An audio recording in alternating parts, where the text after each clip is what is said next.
Hey guys, tonight we're heading to a place you've surely heard of, but one you wouldn't want to linger in medieval Europe.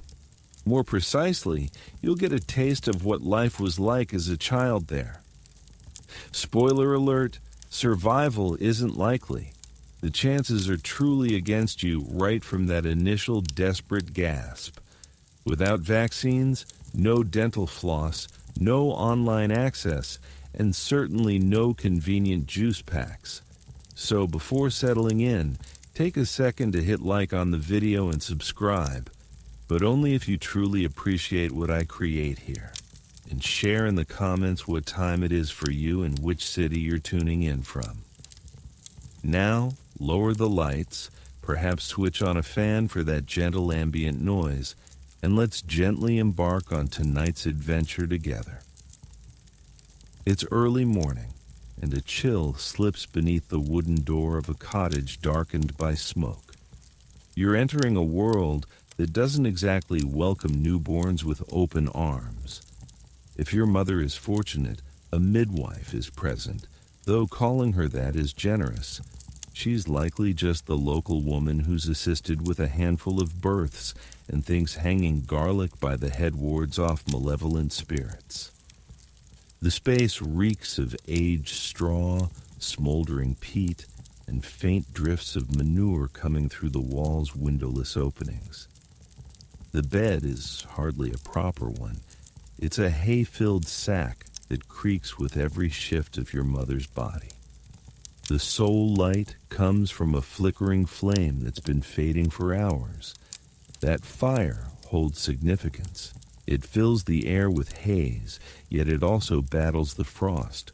Folks maintain it around the clock, particularly during winter. But as a newborn, you're covered in blood and can only manage a faint whimper. The women chant prayers blending Latin and regional tongues. They apply salt to your skin, real salt, as though you're a piece of meat being cured. It's meant to strengthen you and offer protection. Naturally, you despise it and start wailing, which is actually encouraging. Some infants don't reach that point, and if you imagine being gently cleaned and wrapped in a soft towel, think again. You're likely wiped with a linen cloth reused for countless deliveries. Sterility isn't a notion here. Folks don't link unclean instruments or hands to disease. So, if you contract something at birth, it's attributed to destiny or perhaps divine retribution. Medieval folks have a fondness for attributing random misfortunes to higher powers. You'd expect joy over a new arrival, but truthfully, reactions are guarded optimism at most. Your initial days are a tense vigil. Everyone observes if you breathe steadily, feed properly, and, well, stay alive. Naming doesn't happen immediately. Your kin might delay for days or until baptism, since naming a child unlikely to last the week invites misfortune. The rate of infant deaths is harsh. 1 in 3 doesn't reach their first year, and half won't live to be adults. Births aren't marked with sweets and decorations. People murmur optimistic phrases and avoid deep attachments. And if you anticipated tender lullabies, you might hear them, but they're likely sung amid weaving or pot stirring. Existence doesn't halt for your birth. Your mother could return to tasks within hours or days, perhaps securing you to her front while managing the fire or foraging herbs in the forest. Infant care lacks modern perks like parental leave. If your mother isn't laboring, there's no food, it's straightforward. Something that might catch you off guard is the shared nature of raising kids. You're not solely your parents' charge. You're handed among villagers like an ingredient in a communal dish.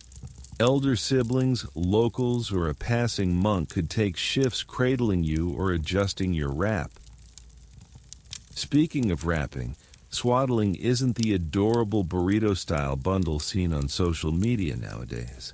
Instead, you're enveloped from head to foot in lengthy fabric strips that completely restrict your limbs. You're essentially a medieval bundle. This continues for months. Folks think it ensures straight bone growth and shields you from tumbles or mishaps, but mainly it prevents you from thrashing and distracting adults from essential duties. You're not meant to shift independently. If you squirm excessively, the bindings are tightened. If you wail too loudly, you might be suspended from a nail. That may sound awful, but it's accurate. Mothers occasionally hang bundled infants from wall hooks or beams to elevate them above filthy floors and away from rodents or flames. You're simply hanging there like a medieval satchel equipped with cries. Comfortable, isn't it? A fringe fact. Certain medieval parents thought changelings' fairy substitutes could replace their true child.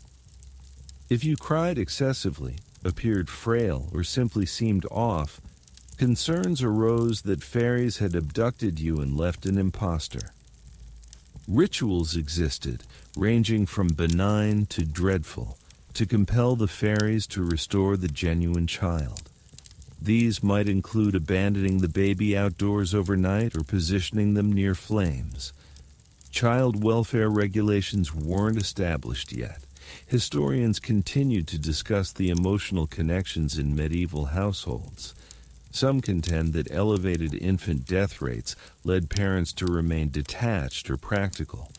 Others maintain that folks deeply mourned and valued their children, despite life's demands forcing different behaviors. No clear agreement exists. Personal accounts and documents are sparse. Much of that era's inner world is lost beneath layers of haze and quietude. But presently, none of that concerns you. You're famished, partially sighted, and baffled by all around you. The noises of creatures outside, the goats bleating, chickens clucking, sporadic barks are already woven into your existence. You'll encounter them daily for however long you endure, which might be extensive or fleeting. Welcome to being a child in the Middle Ages. You've endured a few days truly remarkable. The local midwife gives an approving nod as if you've cleared a hurdle, and now arrives your formal introduction to both kin and faith, baptism. You're likely still rigidly wrapped when carried to the village chapel, which is essentially a single chilly chamber of stone, soil, and accumulated faded aspirations. No colorful glass panes, perhaps merely tiny irregular openings admitting scant light. The ground is compacted earth, moist from years of tears and dripped wax, its scents of incense, mildew, and countless unlaundered garments. Delightful. The priest isn't notably affectionate.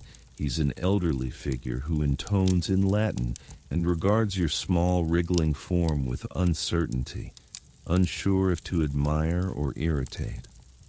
He's witnessed too many like you arrive and depart. He immerses his fingers in a basin of water, possibly sourced from a stream, pail, or recent downpour. Its origin is unknown. Crucially, it's frigid shockingly, skin-tingling cold, and it's soon to cascade over your head. You dislike this. The water strikes your scalp and trickles into your ears. Now you're crying once more, loudly and desperately. But that's fine. It's a positive indicator. Crying signals vitality. And if you're wailing amid baptism, the silent onlookers might finally relax. This ceremony is thought to safeguard your soul from everlasting condemnation. Thus, even if your earthly form doesn't persist, your spirit is secured. Priorities. There are one or two godparents present, perhaps a relative or neighbor scarcely familiar with your name, but consenting to intervene should misfortune befall your parents. Considering lifespans and plagues lurking like unseen killers, that's a genuine risk. Following the priest's Latin chants, he marks a cross on your brow and delivers a concluding douse of sacred water. At last, You're a legitimate Christian youngster. Hooray. Now you receive a name, not an inventive one, though. Likely Agnes or Bartholomew, or if your parents are particularly pious, a saintly moniker like Sebastian or Claire. No space for creativity, no Luna, Chi, or XAA12. As a medieval infant, you acquire a sturdy biblical label and bear it like armor throughout your days. Fun fringe fact. Certain names were selected to baffle demons or commemorate plague victims. You might bear the name of a deceased elder sibling. So, yes, shoulder that legacy. You head home, christened and bundled. It's still chilly, always chilly. Your dwelling lacks insulation, merely thatch, clay, and fervent wishes for the fire to remain alight. Your parents suspend herbs above your resting area, probably to repel spirits or ailments, a fusion of folklore and primitive remedies. Folks don't grasp germs, but they do accept the idea of harmful vapors, termed miasma. Foul odors signify poor health. Thus, clusters of dried lavender, thyme, or mint dangle from overhead beams, swaying softly in the smoky atmosphere like a medieval crib toy. You're nourished when you cry, provided your mother can breastfeed. If not, a wet nurse might step in, a village woman compensated with provisions or fabric to feed you. If unavailable, it's goat's milk or diluted ale. Indeed, ale. Mild beers frequently safer than local water. No one's providing you with apple juice in a cup. You're receiving hydration medieval style, one method or another. Physicians of the era view beer as warming and sustaining. They also posit that dietary adjustments can harmonize bodily humors, which is charming in a sorrowful manner. Sterile bottles don't exist. If you can't nurse or sip from a vessel, they could craft a rudimentary nipple from hide or textile. You're gnawing on leather drenched in barley paste. That's your meal. Nutritionally dubious, delightfully textured, and doubtless teeming with microbes. But your system is already fortifying itself, or perhaps you'll spike a fever come morning. Now, regarding your accommodations, no private chamber or cradle for you. You likely share a bed with parents or siblings, if fortunate. Occasionally you're on the floor, wrapped near the hearth, praying no ember lands on you. Diapers? Absent. Instead, fabric wraps are swapped when saturated. If you soil yourself, that's simply the household aroma now. One of the odder fringe convictions in your era. Some parents truly think sneezing indicates your soul remains contained. If you go without sneezing or crying for a stretch, panic ensues, and someone might ignite rosemary by your head. That's healing. That's reasoning. That's medieval child rearing. And the academics, they endlessly contend about how much medieval folks truly valued infants. Some claim children were seen as budding adults, receiving scant emotional focus. Others assert that despite adversities, parents forged profound bonds and mourned deeply. Proving it is tough, though. Most from that time left no elaborate emotional records. A shattered pottery shard or baptism entry is the extent of evidence. Interpret freely. What's undeniable is that your endurance demands constant vigilance. Your parents don't slumber soundly. They're perpetually semi-alert, attuned to your cries, verifying your breaths, tweaking your rap, invoking a pantheon of saints. A subtle strain permeates the air, an awareness that demise could arrive unannounced. It frequently does. Infant mortality isn't abstract data, it's domestic truth. But presently, you're vital. A squeaking, milky-scented, firmly encased promise of tomorrow. You possess a name, an official soul, and a nook in the dwelling. You're integrated into a realm that will soon demand much from you. For the moment, mere existence suffices. Each inhalation, each sneeze, each coo is a modest wonder. Your days merge in a fog of dimness, haze, and the perpetual irritation of wool. You're bound so securely that your limbs resemble fixtures now, rigid and immobile, akin to diminutive rustic limbs crafted from breadsticks. The swaddling persists for months, no overstatement. You're folded, enveloped, tucked, and occasionally layered twice over based on the chill. Liberty of motion isn't the atmosphere. You can't itch, extend, or even thumb suck unless a binding is slackened sufficiently for a hand to emerge like a confined specter.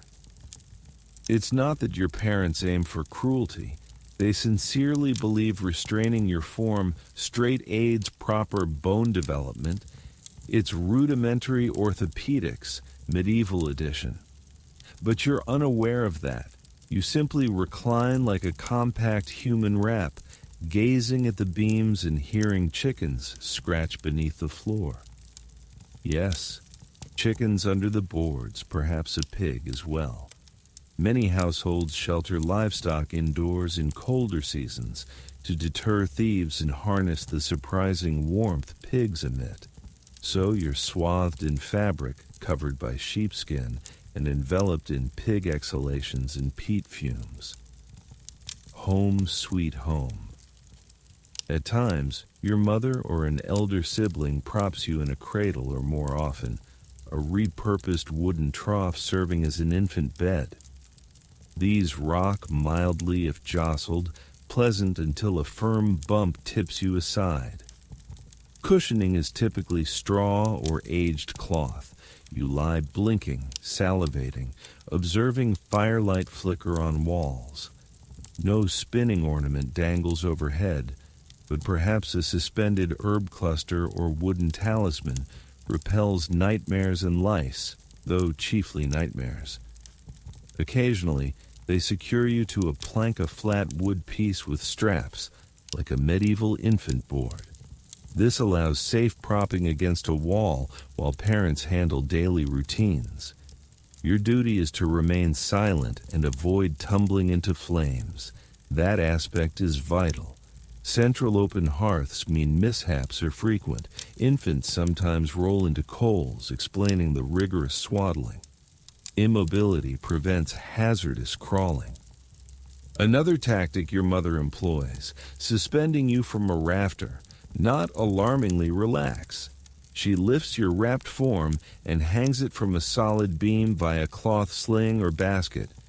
You're elevated, distant from keen implements, and crucially beyond rat reach. Rats pose ongoing threats. They crave heat, scraps, and tender nibbles on infant digits. Thus, you're a suspended infant, dangling above flames like a diminutive vocal decoration. Snug. Relief arrives during changes when wraps loosen briefly.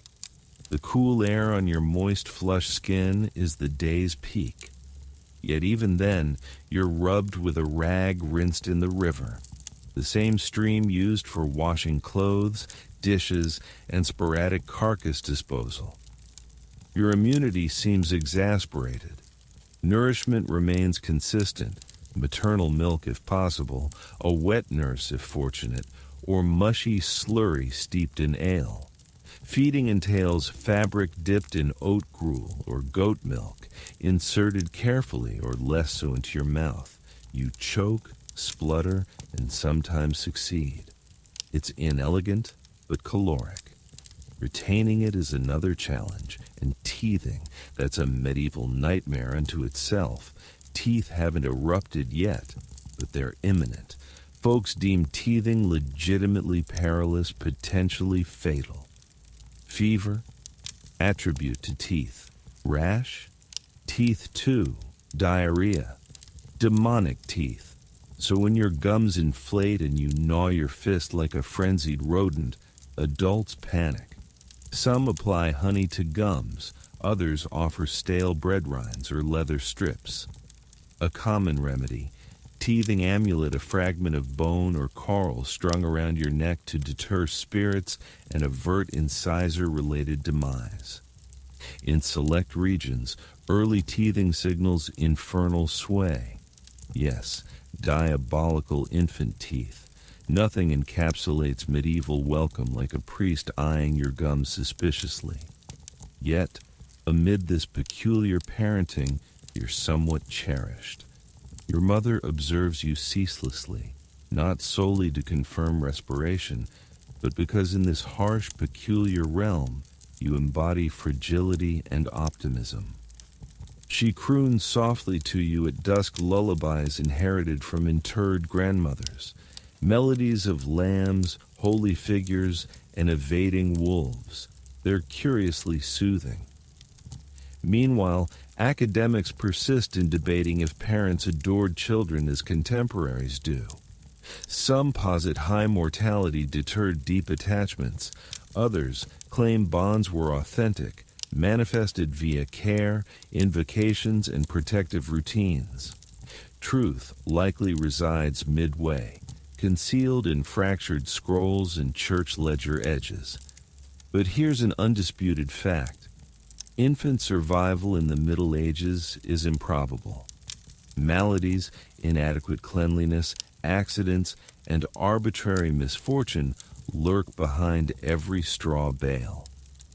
No nearby physician, perhaps a knowledgeable woman, adept with botanicals rather than infant temperatures or choking crises. Reaching your first birthday eases tensions. Until then, each day is a minor triumph. For now, you're largely a mute observer to medieval life's peculiar, frigid cadence. No playthings, no timetables, no charted progress markers, just heat, sustenance if fortunate, and avoiding falls. Cling to those and you might glimpse beyond your hazy village nook.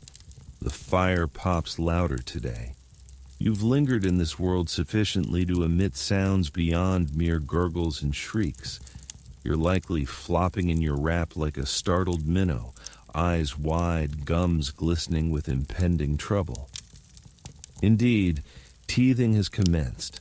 It proceeds as anticipated in a realm sans chilled rings, doctors, or empathy for your incessant drool. You're chewing everything, a cloth soaked in ale, a once rinsed stone. If your family is fortunate or marginally affluent, meaning they own extra attire, you might receive a smoothed bone or carved stick to gnaw. But chiefly, it's rigid bread, firm as masonry and roughly as sanitary as the ground. You suck and chew till the rind softens to sludge. The crust originates from a 3-day-old loaf dried by the hearth expressly for this.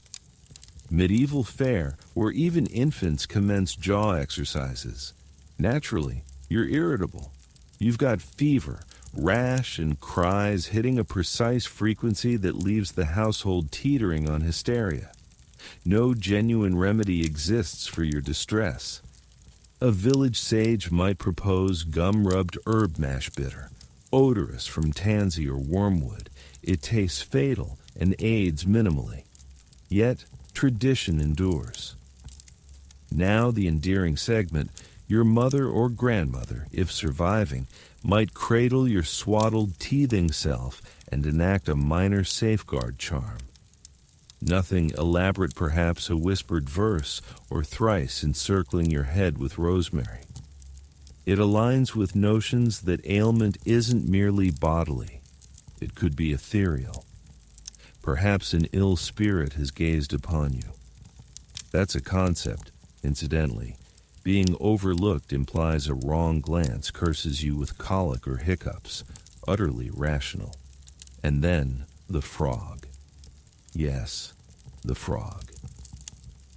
In specific medieval European locales, folks believed rubbing a live frog on your face cured teething or rashes, the slime extracting illness. Others favored pocketing the frog around your neck like a repulsive squelchy pendant. You lack input. One instant you're wailing in your cradle, the next, a chilly amphibian slaps your cheek. You're not unique. Everyone's frog rubbed eventually. Meanwhile, your rest pattern is chaos. Nights are extended and frosty, your cradle perpetually too near or distant from flames. No household member slumbers deeply. You awaken crying. They rouse irritated, and the hut envelops in that familiar 3 a.m. strain known to parents eternally. Except here, walls are earthen, and baths haven't occurred since harvest. You've likely acquired your inaugural genuine cough. Perhaps your nose leaks like a punctured wineskin. Maybe graver. Uncertainty prevails. Germ concepts are uninvented. If ill, blame climate or a specter. Or perhaps your father neglected a church offering. Better ignite a candle. Better invoke Saint Blaise, sore throat patron. You're yet too youthful for speech, but your utterances matter. Adults heed proper inflections. A robust, vital wail is favorable. A feeble whimper, ominous. You babble sporadically, and someone deems you blessed or cursed based on melodic quality. Melodious babies are often viewed as angel or demon-touched. Distinction blurs with a soggy rap and cries amid incense clouds. Let's recall siblings, if any, and most medieval kids have them, since contraception is centuries distant. They're not especially tender. An elder sister might rock your cradle excessively. A brother could prod you with a stick to confirm vitality. Your amusement, irritation, and warning bundled. The toddler phase isn't acknowledged as a distinct stage. You're either a mobile lump or budding laborer. This period sees increased carrying, still wrapped but occasionally balanced on a hip, slung in fabric, or fastened to your mother's back during goat milking. You're handled like baggage-warm, hefty, mildly vocal baggage. No prams, no bouncers, just manual toil and inventive linen uses. Humorously, you likely reek of smoke, curdled milk, and recent herbal smear on gums. Everyone does. Bathing is sporadic. When occurring, water's cold, soap lye derived, tub communal. Thus your odor bothers none. It signifies life. The deceased smell pleasant, folks say. Reassuring, eh? Regarding your parents, they might already envision your path not aspirationally, but apprenticing you somewhere. Children are assets. Surviving past 5 means contributing, not mere tasks, genuine work. But not yet. Presently, you're in fire-proximate sniffly endurance mode. Some scholars posit this medieval infancy forged resilience, early indifference to discomfort and pain. Others suggest unspoken trauma. After all, this era lacks counseling or introspective parenting resources. Kids are reared via instinct, communal lore, and sporadic frogs. Yet despite Flames's haze, frogs, unwashed cradles, perpetual random demise threats, you're present. You've navigated the toughest wrapped months. You're drooling, hacking, nipping, grasping life with plump fists. Your kin begins believing you'll endure. You don't recall it, but eventually you're fastened to furnishings, not playfully, not as primitive safety parenting, but the pragmatic means to preserve you. You've escaped swaddling several times. Your legs kick, arms wave. A tooth has emerged, emboldening you. Abruptly, you're a roving peril in a dwelling rife with open fires, keen tools, simmering vessels, and indifferent trampling beasts. So, your mother secures you to a bench, an ordinary one, perhaps sturdy lumber with excess nails and splinters. She employs available materials, linen strips, leather, frayed apron edge, and binds your torso loosely for breathing, tightly against tipping. Occasionally, while hearth adjacent and unsupervised, she'll anchor your cradle to a beam or wedge you amid grain sacks for immobility. This is your existence, restrained, monitored, largely upright. You whimper slightly, but no one hurries. Crying is ambient sound. Every hut hosts at least one child doing so. You've integrated into the village soundscape, hens clucking, wooden spoon scraping pot, your shrill protests against fire pit injustice, and clarify, the fire captivates you most. Warm, dancing, central, adults perpetually nearby. You're eager for proximity, explaining your tethering like a disgruntled kid goat. No barriers, no safeguards. The hearth perpetually glows, often topped by a sooty iron cauldron from a bent hook. Anytime someone adds log, cabbage, rat if stew-bound, or stale barley. Your part in this culinary play is staying distant and non-flammable. Success varies. Child burns are commonplace. Scars mark maturation. At least now you're mature enough for minor liberties. You're permitted to handle items, rocks, sticks, shattered pottery, perhaps a forgotten dull blade. You investigate surroundings with oblivious curiosity, ignorant of infection. You suck spoons, ingest ash, chew chicken feathers until extracted. The world is a feast. You're indulging.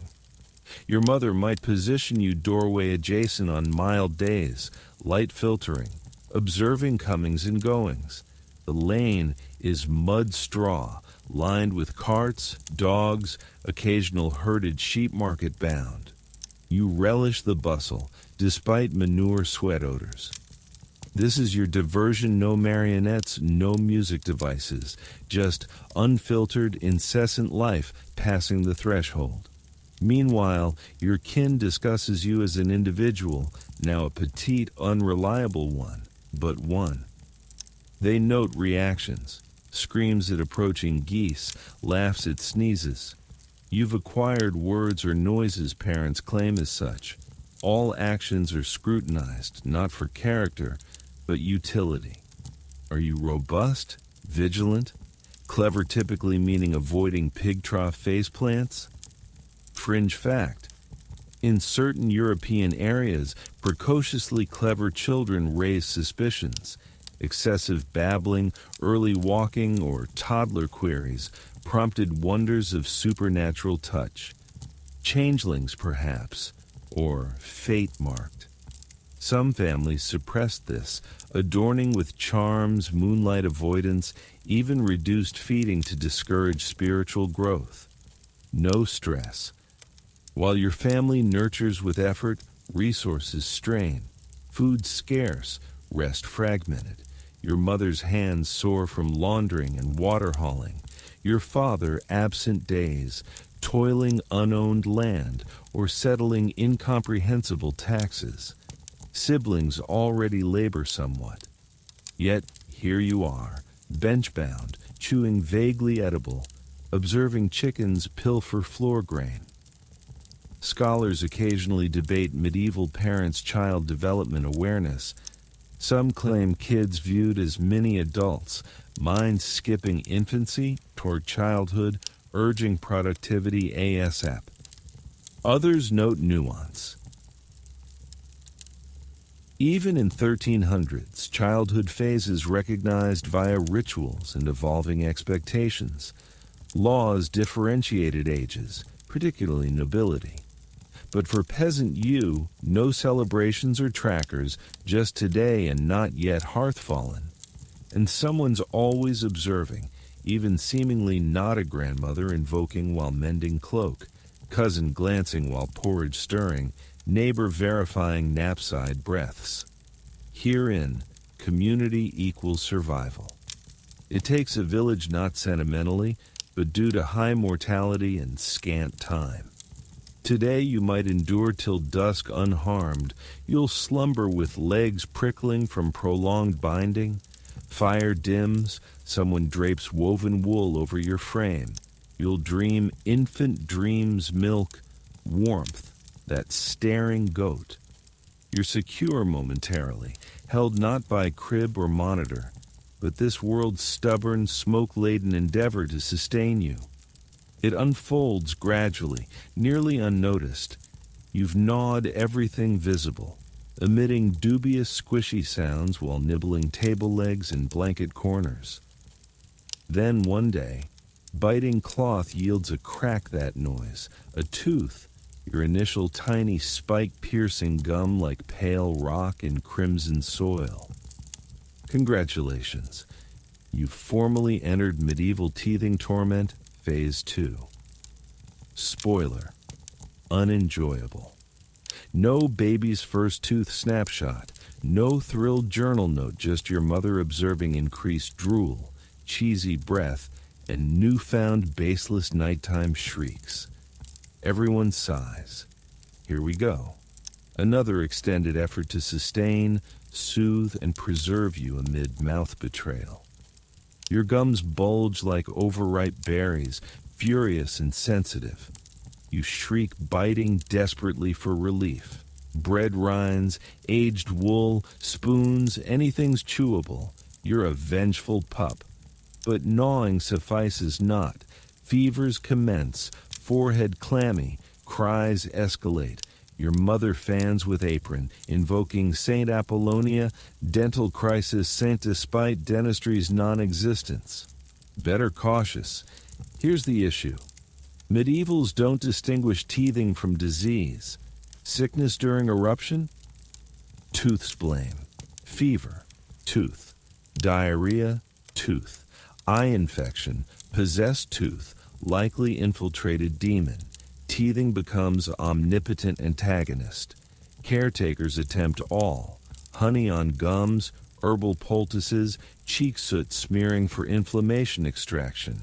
Some deem sweating pain essential, so you're hot wrapped till nearly cooked. Superstitious homes add charms wolf tooth strung neckward, dried herb pouch shirt tucked. In German regions, burning cradle straw and wind-scattering ashes alleviates tooth curse. Desperation prompts burying frogs house under. Frogs again, always amphibians in this healing framework. You're growing wary of their involvement, while gums throb, body heats, appetite wanes, toughness is expected. No pampering. Excessive cries exhaust welcome. Siblings tire of your voice. Mother requires free hands for spinning, cooking, patching, mending, hauling, and possibly another infant. You're not her universe, just one flame in a vaster blaze. Meanwhile, subtle unspoken dread lingers. What if beyond teething? What if touched? Excessive nighttime cries categorized as other a changeling. Fairy-placed fraud. Villages harbor deep fears. If suffering unnatural violent flailing, rolling eyes, rigid limbs, they might exceed herbs' prayers. Medicine ritual boundary blurs. Old logs note children fire pit adjacent to observe, or water held and whispered to. Sometimes innocuous, sometimes not. Mostly tragic. Parents attempting anything to halt ceaseless cries, reduce fever, endure night. Now, amid chaos, a peculiar historical nugget. European locales believe top first tooth versus bottom. Cursed you specifically vampiric destiny. Literal post-mortem blood drinker. Tough village reputation where secrets spread. Hope teeth sequence correctly. Scholars grapple with belief sincerity. Some view vampire lore as amplified local myth. Others contend medieval Europe held intricate, earnest child illness, supernatural web. Real imagined perils porous, especially rural. Medicine, faith, folklore intermingled in mildly terrifying broth. Of course, while gums pulse and brain simmers feverishly, Village proceeds. No work halts for sick baby. Carts creak muddy paths. Church bell tolls morning mist. Father perhaps ditching manor-wise. Elder siblings field-bound, crow scaring or dung gathering. Mother hums pot stirring, occasionally dabbing your brow with once white cloth. You cry, babble, fitfully sleep, body persisting. Eventually, fortune favoring, fever subsides. Tooth completes horrid path.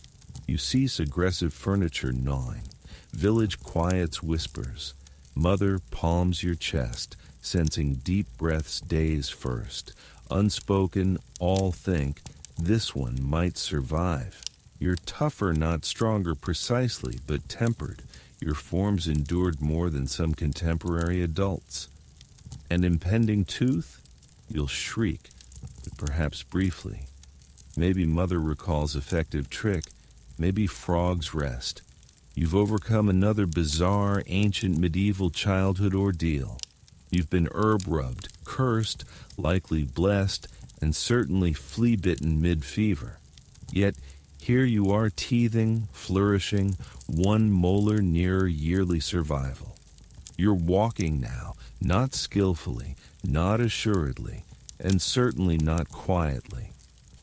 Your strides are awkward, wide-stanced, resembling potato sacks rolling downhill. But it's formal. You've joined the ambulatory ranks.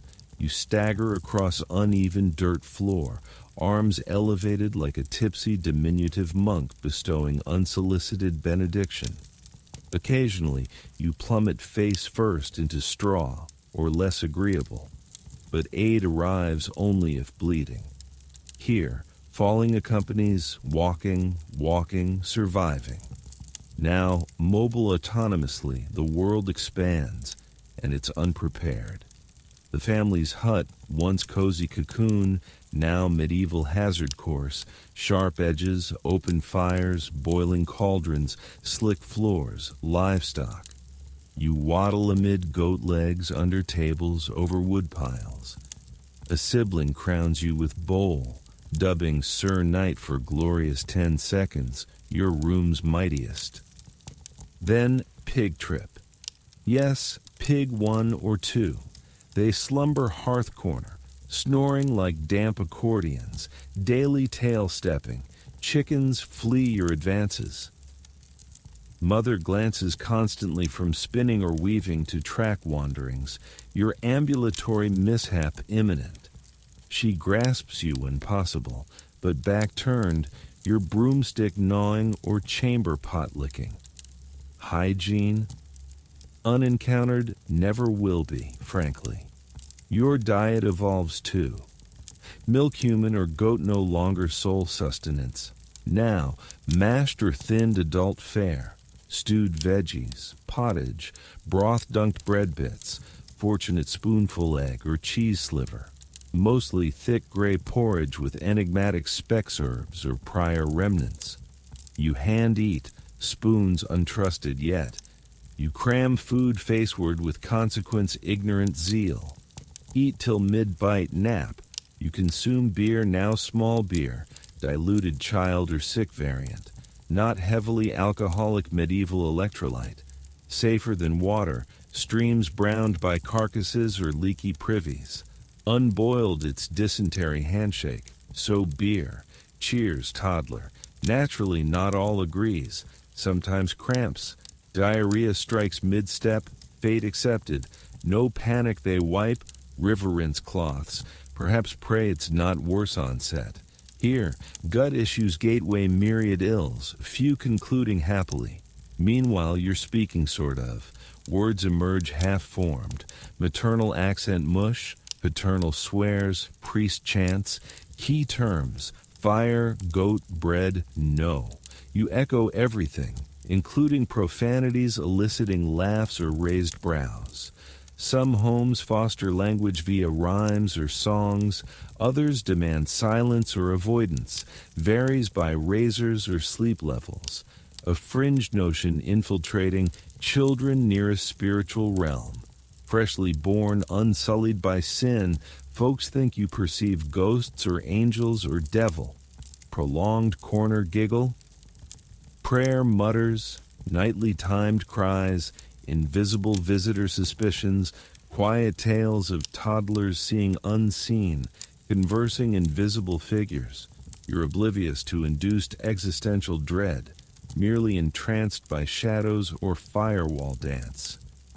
By now, you've endured first true malady, 3-day fever, backspreading rash like fantasy map, wet rattly cough, spoon-fed grim onion honey beetle, syrup, mother sat hours, gaze shifting face chest, verifying breaths. No thermometer, but she knows dying child's heat. She's sensed it before, perhaps excessively. You recover barely. Lighter, quieter, briefly less turbulent, hair patchy. You reek sweat smoke fever, but eyes clear. Backstick poking chickens. Life stubbornly, clumsily persists. Scholars puzzle medieval family care survival balance. Some believe childhood hastened, walking or talking prompting adulthood nudge. Others cite lullabies, carvings, records indicating profound love or mourning. Truth likely dual. Love unprotected from toil or early death, woven daily mother humming sore dressing, father carving misspelled name above sleep spot. Today you evade harm. Mother briefly smiles at rock tower. Siblings permit half-minute chase before duties. Sun sinks tree line. You slumber pig curled, warm, alive. You're two now, and time to be useful trails you like foul odor, which you also emit. Medieval childhood concept isn't self-exploration or spark-finding. It's survival, input, cow-kick avoidance. While no field plowing yet, you commence minimal weight pulling. Your shoes, if any are leather scraps gut string tied, mismatched, one tight, other plumb hole, but shoes.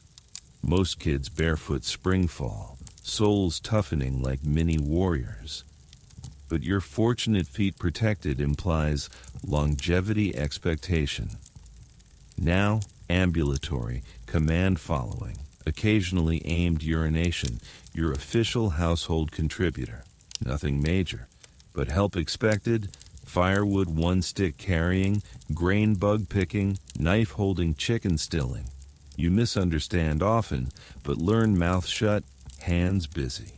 Early task, fire tending not managing, risky but twig gathering, coal blowing, kindling stacking.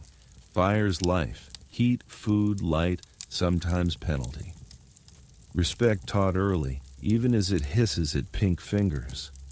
If garden patched, and most or you start tedious agriculture, soil rock picking, cabbage patting, weed staring, while readiness assessed for pulling sans, uprooting all. Wrong, no yells, just heavy sighs implying abandonment, medieval motivation, guilt or time waste fear. You shadow siblings' gift or curse. Playmates, yes, first supervisors too. One teaches trip-free water fetching, another egg carrying sans crushing though 2/3 drop. Lessons? Failure met, should have taught goat looks. Character building, supposedly. And play exists, sort of. Permitted circle running or puddle pebble tossing while pot boils. Self-entertain with sticks, string, exciting bugs. Wool-bit puppets, straw knot horses. Imagination wild not encouraged, but necessity born. A favored job, bird chasing. Not constant, but importance feeling. Family provides stick or pot lid. Perhaps both sends barley sprouting fieldward. Task, feather yell. Bang pot, wave stick, half-circle chaotic windmill run. Hour-long, tiring, oddly enjoyable till goose pursues. Not busy work vital. Birds ruin planning weeks. Family starves winter if sprouts eaten. Initial real duty. Thrill chest puffs like proud rooster. Return flushed, muddy. Someone grudgingly praises like medieval accolade. work unending, homeward, sweeping not fancy broom, tied stick bundle, hearth ash assigned. You attempt mostly dirt relocating but uncomplained, gesture matters, not underfoot or non-flammable.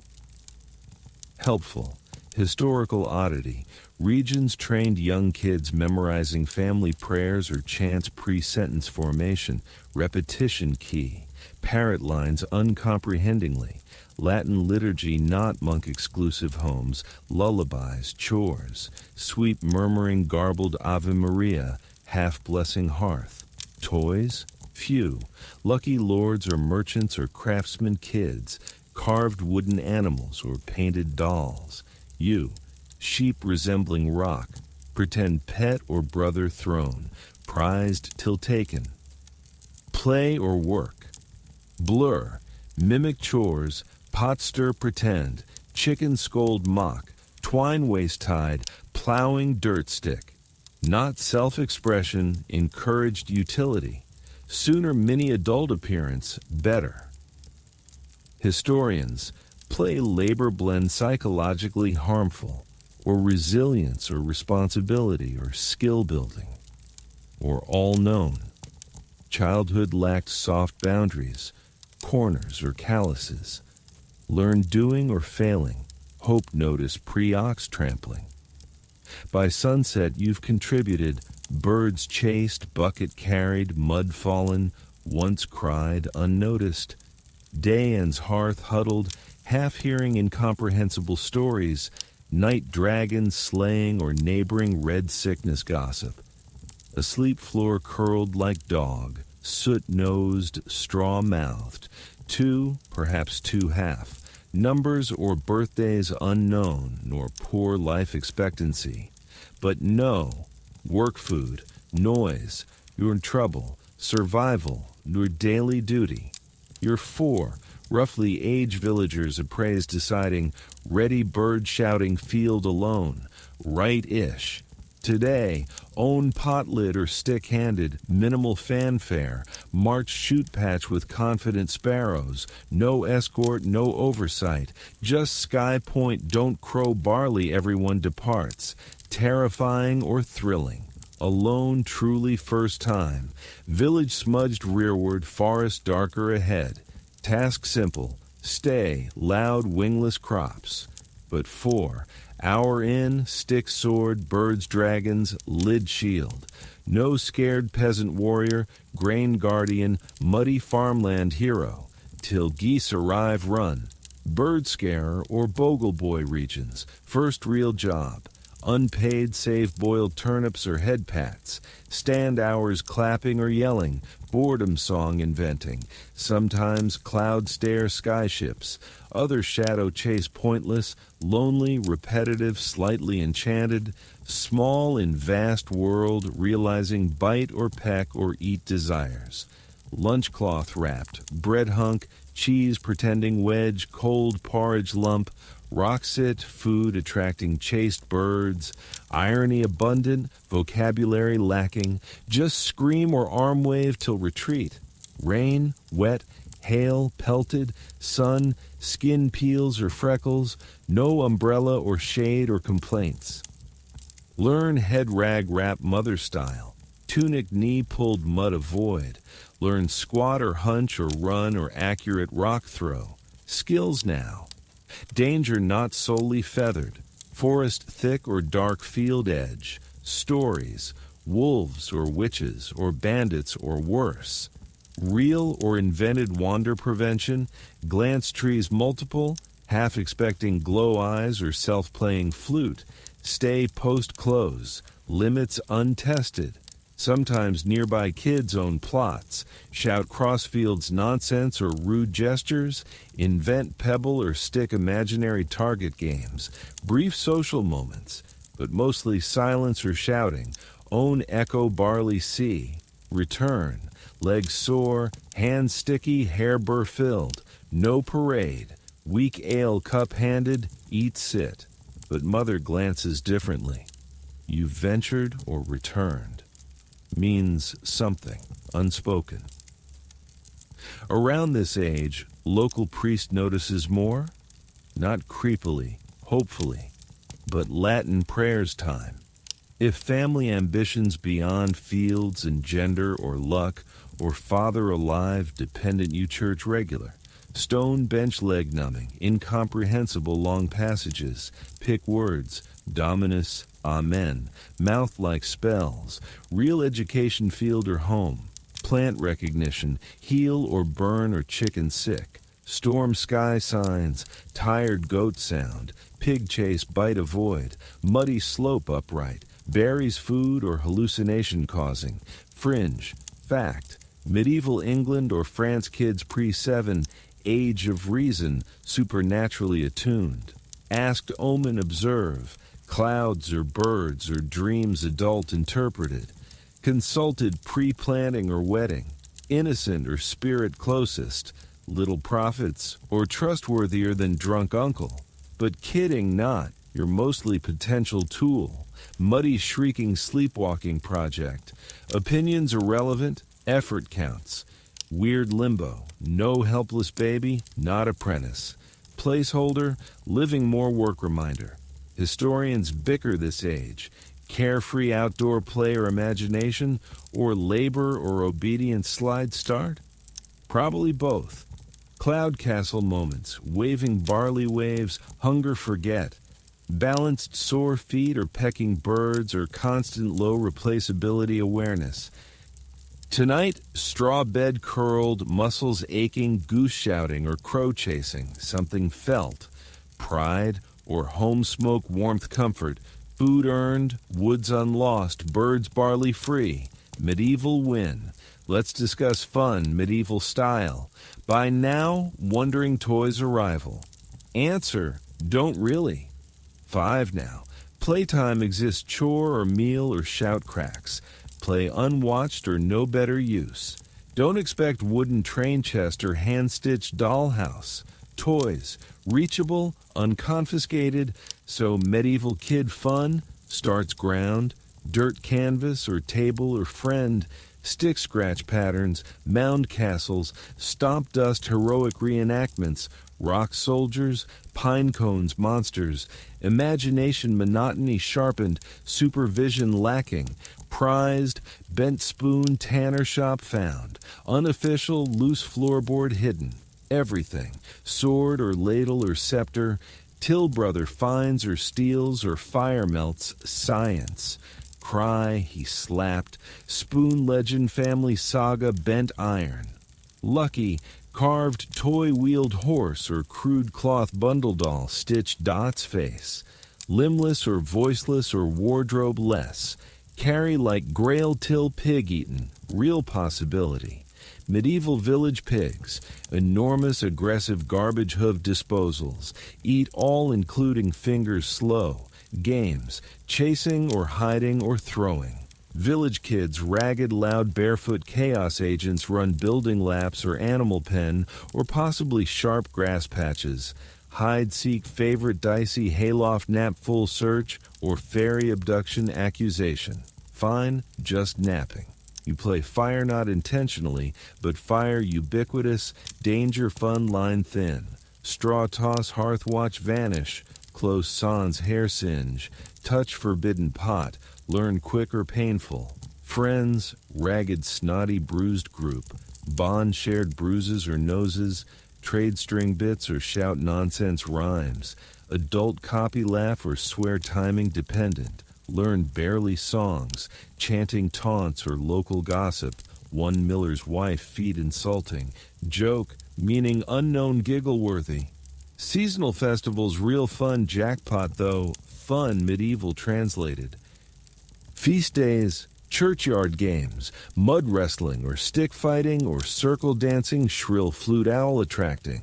Puppet show, 20-minute cloth dragon button eye awe. Puppeteer dark story, 3 deaths or bear-eaten baby, classic. Event food slightly superior. Honey cake or roasted apples or spiced dough, fat fried dreams. Eat stomach hurt, circle run vomit expected. Child, unstructured joy closest.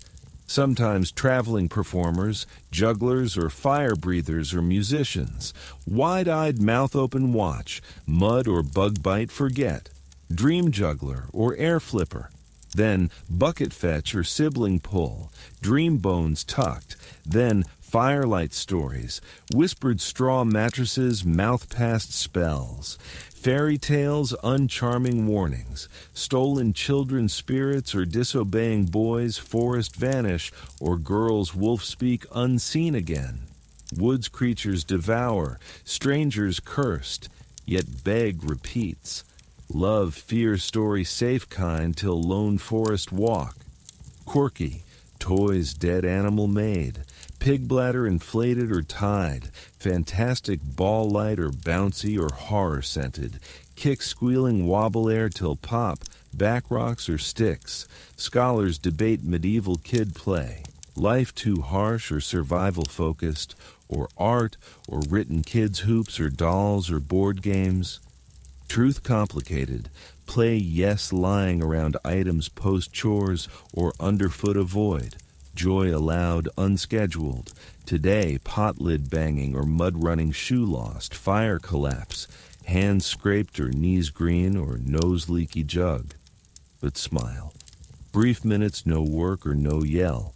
Played or imagined, more than useful free. You're 5 or maybe 6 by now filth default. Dirt not stepped in worn. Caked fingernails, scalp layered. Feet ground so deep bestiary creature. Bathing theoretically done practically yearly twice, more if offensive roll. Washed cold water standing bristle animal tail, lie dipped scrub. So unsurprising every village kid, including you personal dust or odor or illness cloud, not sneezing, coughing, not coughing, scratching Latin named health relative. Under weather, inapplicable, your weather, leak or stink or flea host hotel, and worms at least once. But alive, sniffling or limping, smiling, missing 2 front teeth. Infections common or ununderstood.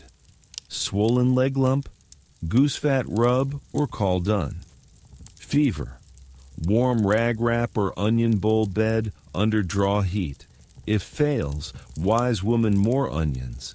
Beer boiled chest poured. Medieval medicine, wrong body parts, strange soup layers. You sneeze constantly. Bless you, genuine concern. European parts believed soul sneeze escape, demon vulnerable momentary. Every blessing polite or magical shield. Excessive sneezes, hearth rosemary burn or fennel wave face. Smells disappointment or ineffective. What defines minor ailment cycle market coin past kids? Everyone coughs or sores. Church rash or mucus free. Miracle child. Otherwise back crusty wheezing urchins or incense fain avoid. Always big disease whispers, capital P plague worst. Not now or year, but remembered. Adults discuss last wave, carts or burning clothes or pits, wide-eyed here, death skeleton cloaked pointing town. You don't grasp only hard cough, adult tight glances, sickness spreads always, no true quarantine. Homestay attempts, hard one bed 3 people or pig sharing, church special masses, priest holy water sprinkles muddy mushroom bucket. Someone dies fast. Coughing day, next sheet wrap chapel behind buried. No headstone rock or memory. Strange belief, frequent sickness punishment, not necessarily God, though option but neighbors or fairies or ancestors. Wrong spirit offend or altar offering forget boom fever. Logic, medicine or superstition, blurred doctor exorcist indistinct. Quick recovering or mild fever kids lucky. Others, fragile, polite, don't attach. Here hushed over delayed standing sibling, meaning unclear but adult tone. Chest heavy, yes, kids die often. Weak, next hut someone. Next, 3-day prior hide-seek boy. Ask on where. Angels now, end. No modern funeral's brief prayer or wooden cross or goat-milking resume. Scholars debate medieval constant loss processing, some high mortality, emotional numb or pragmatic, others grief private or less dramatic prayer or action expressed, either few tears, see silence or uneaten shelf bread or mother fire staring post-sleep. But sickness or sadness, life drags, still floor sweep or water haul, nose running or old man pipe coughing, show up expected, cows uncaring stomach hurt, birds uncaring behead, pigs eat sick or not, dark comedy, rash plague fingers, fireplace proximity revealed, or healer pebble vinegar swallow sore throat fix, try or gag or vomit feet next day better. Coincidence or miracle or pebble magic? Who knows? Day. Wake rattling chest cough, no fever. Win. Barefoot or sniffling bird scare barley field. Shout name sky echo here. Arm wave or laugh or sneeze near topple. Distant bell rings. Someone died again, but here. Gross or crusty or life-clinging dirty hands or runny nose, walking germ pile alive. World, all ask. Night, pre-sleep pokey fingers wrap. Someone's story tells, mother or oldest sister or onion candle wax smelling 2 doors woman. Stories uncute, no talking animals, life lessons or cheerful sharing morals. Bedtime tales, mostly warnings. Don't woods near or green-eyed witch tongue take. Don't sunset alone walk or dead footsteps hear. Don't fire unattended or ash goblin chimney crawl toe eat. Cozy? Stories instructions, not just. Oral survival guides fear or folklore wrapped. Each reinforces world unsafe, especially kids. Danger everywhere, woods or river or sky or bed under. Creatures' teeth, shadows' secrets, mistake last. You clutch blanket scratchy wool questionable stains. Breathe quietly, case something hears.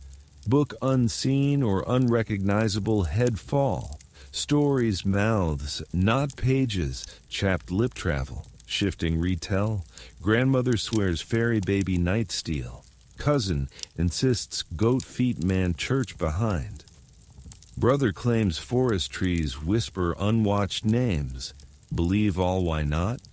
Supernatural belief not quaint functional. Fairies or demons or ghosts or witches.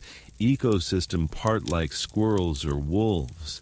Church sin or salvation day preaches. Villagers curse or monster night whisper. No contradiction. Hope saints or spirits same day avoid. Changeling story home hits. Odd behavior, child blank stare, or excess cry or unexpected growth. Likely not real. Fairies steal healthy or leave twisted offspring. Sickly or different cousin. Changeling mutters hand behind. Not mean dangerous. Records family's fairy force. Fire or cold or worse exposure. No stories chest splinter stuck. Family bed near charms. Herb bundles or broken horseshoe or reed-woven St. Bridget's cross. Unspecial looking each something. Protect or guard or ward. Door above rowan sprig. Unexplained just there. Like lung smoke or barrel rat. Forest's scariest landscape looms distant dark or still wind-howling fields. Parents threat use, misbehave or wood spirits leave. Nervous laugh, real woods things, bandits or wolves or boars. Stories dread lair, bleeding cut trees or ponds dead, surface float always smiling. Sometimes forest dream or wake, clenched fists, yet drawn stories. Whisper kids quiet meant, act out goblin or saint casting, fear entertainment, unknown play, chase sticks or yell, toe-eating crone, giggle collapse, unaware mocked crone-based lane woman mysterious winter vanish, villagers magic belief everything woven, fever spirit caused or spoiled harvest curse or child tree fall fairies, Always reason, never accident or coincidence, punishment or misstep or imbalance. Learn cautious not animals, but words or glances or night silence. Quirky historical, European parts, child protect passing hollow tree or stone arch. Once, forest edge arched root carried sick, mother breath murmured or back carried. Next day better. Coincidence? Unasked. Scholars today debate kids' story belief or adult compliance. But 5 or don'ts list world. No fairy belief need stories matter. Feel cold stare spot or wind church steeple groan, or animals nothing stare too long. While modern bedtime soothe, yours behavior shape. Message clear. Homestay or parent obey or path never stray. Non-listen consequences, dark toothy names sundown unsaid. Tonight sibling lie shared crunch mattress, sister whispers bell woman village walk silver bell ringing pre-death.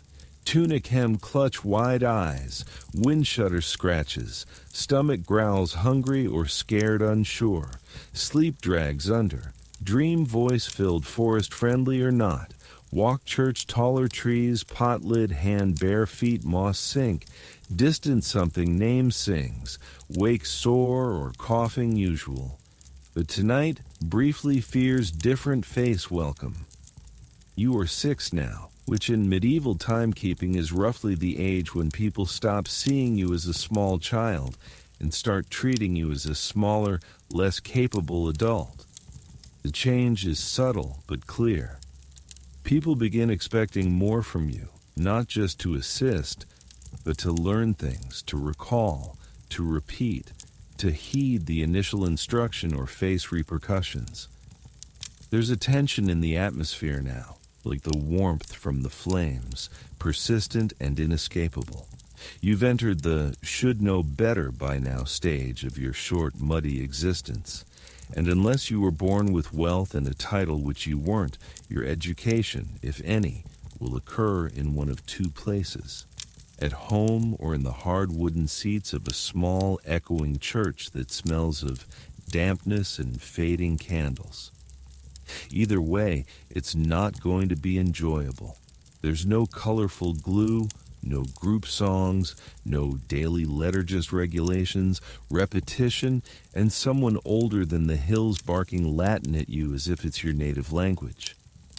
If you're a boy and that's a hugely unfair condition, you might be permitted to study with the local priest based on your family's ties and how urgently the church needs another basic assistant to serve wine and act like they understand Gregorian chants.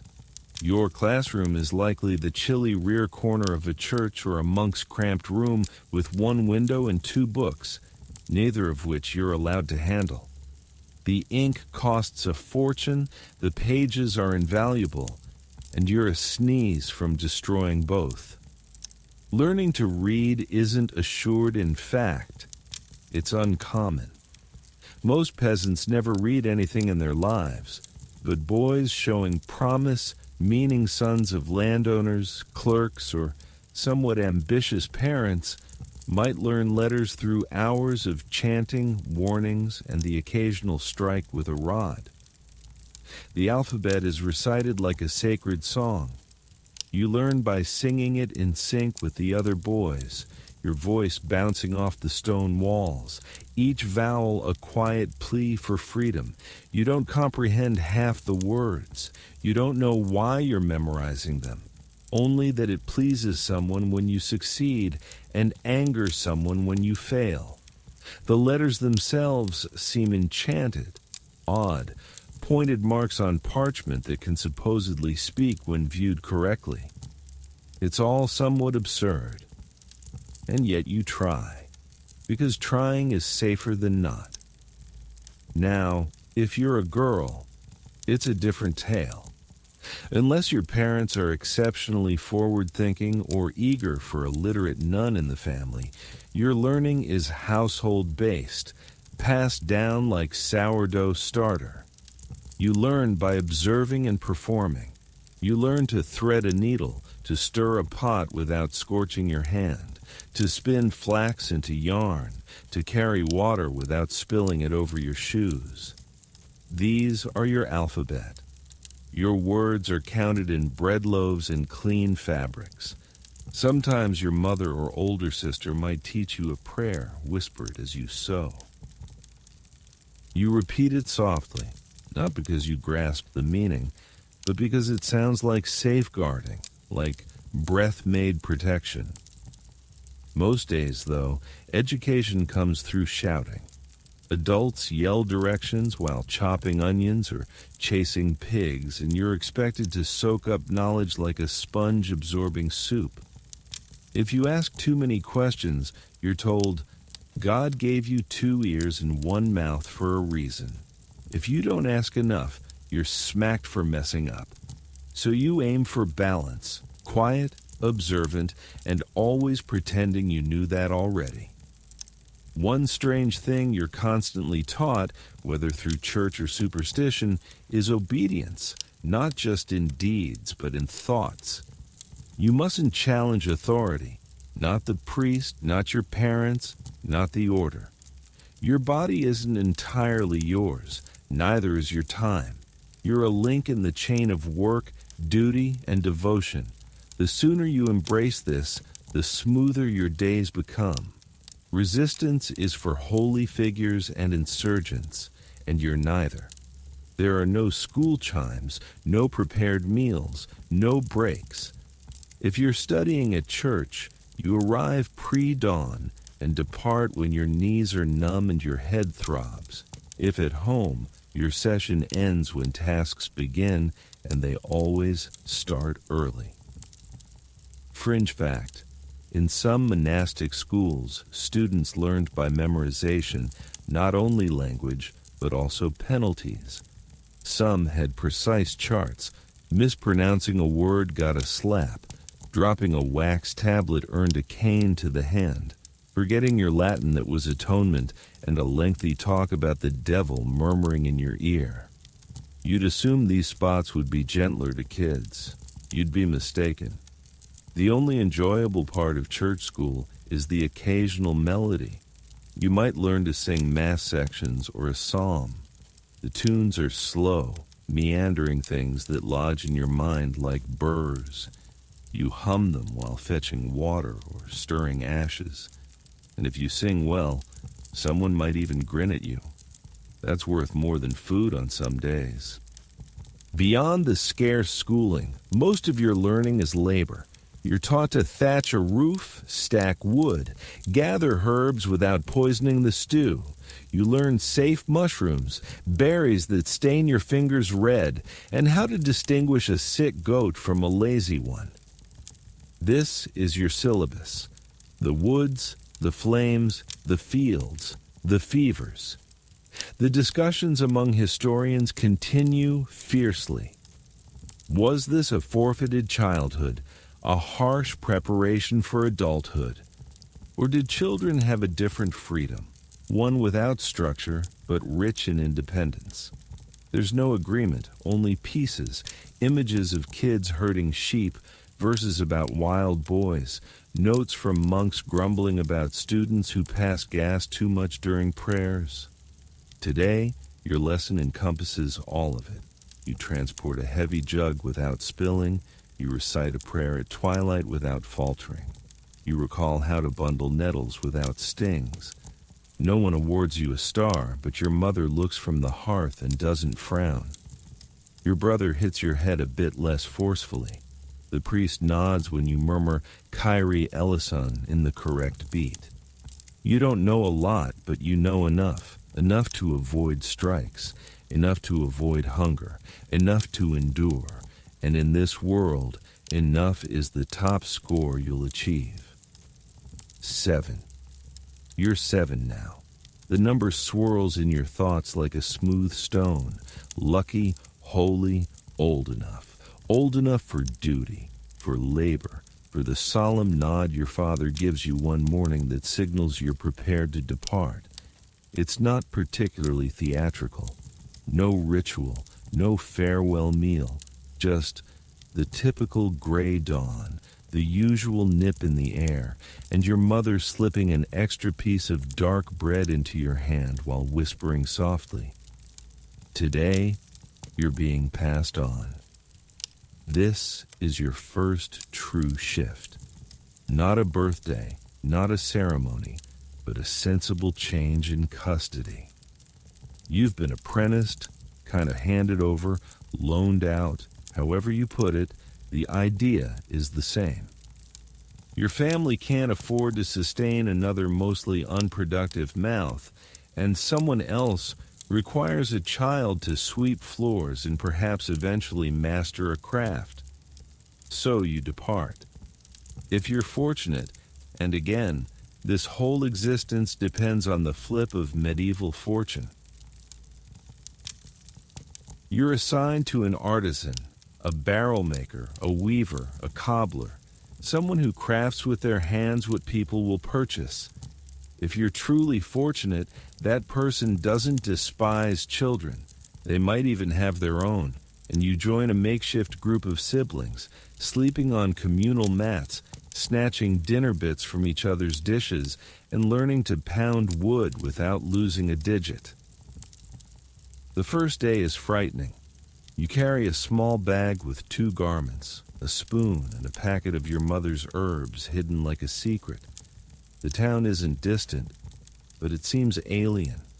New barriers, new scents, new grown-ups who address you as boy or girl without learning your name. You nod frequently. You try to be small and useful.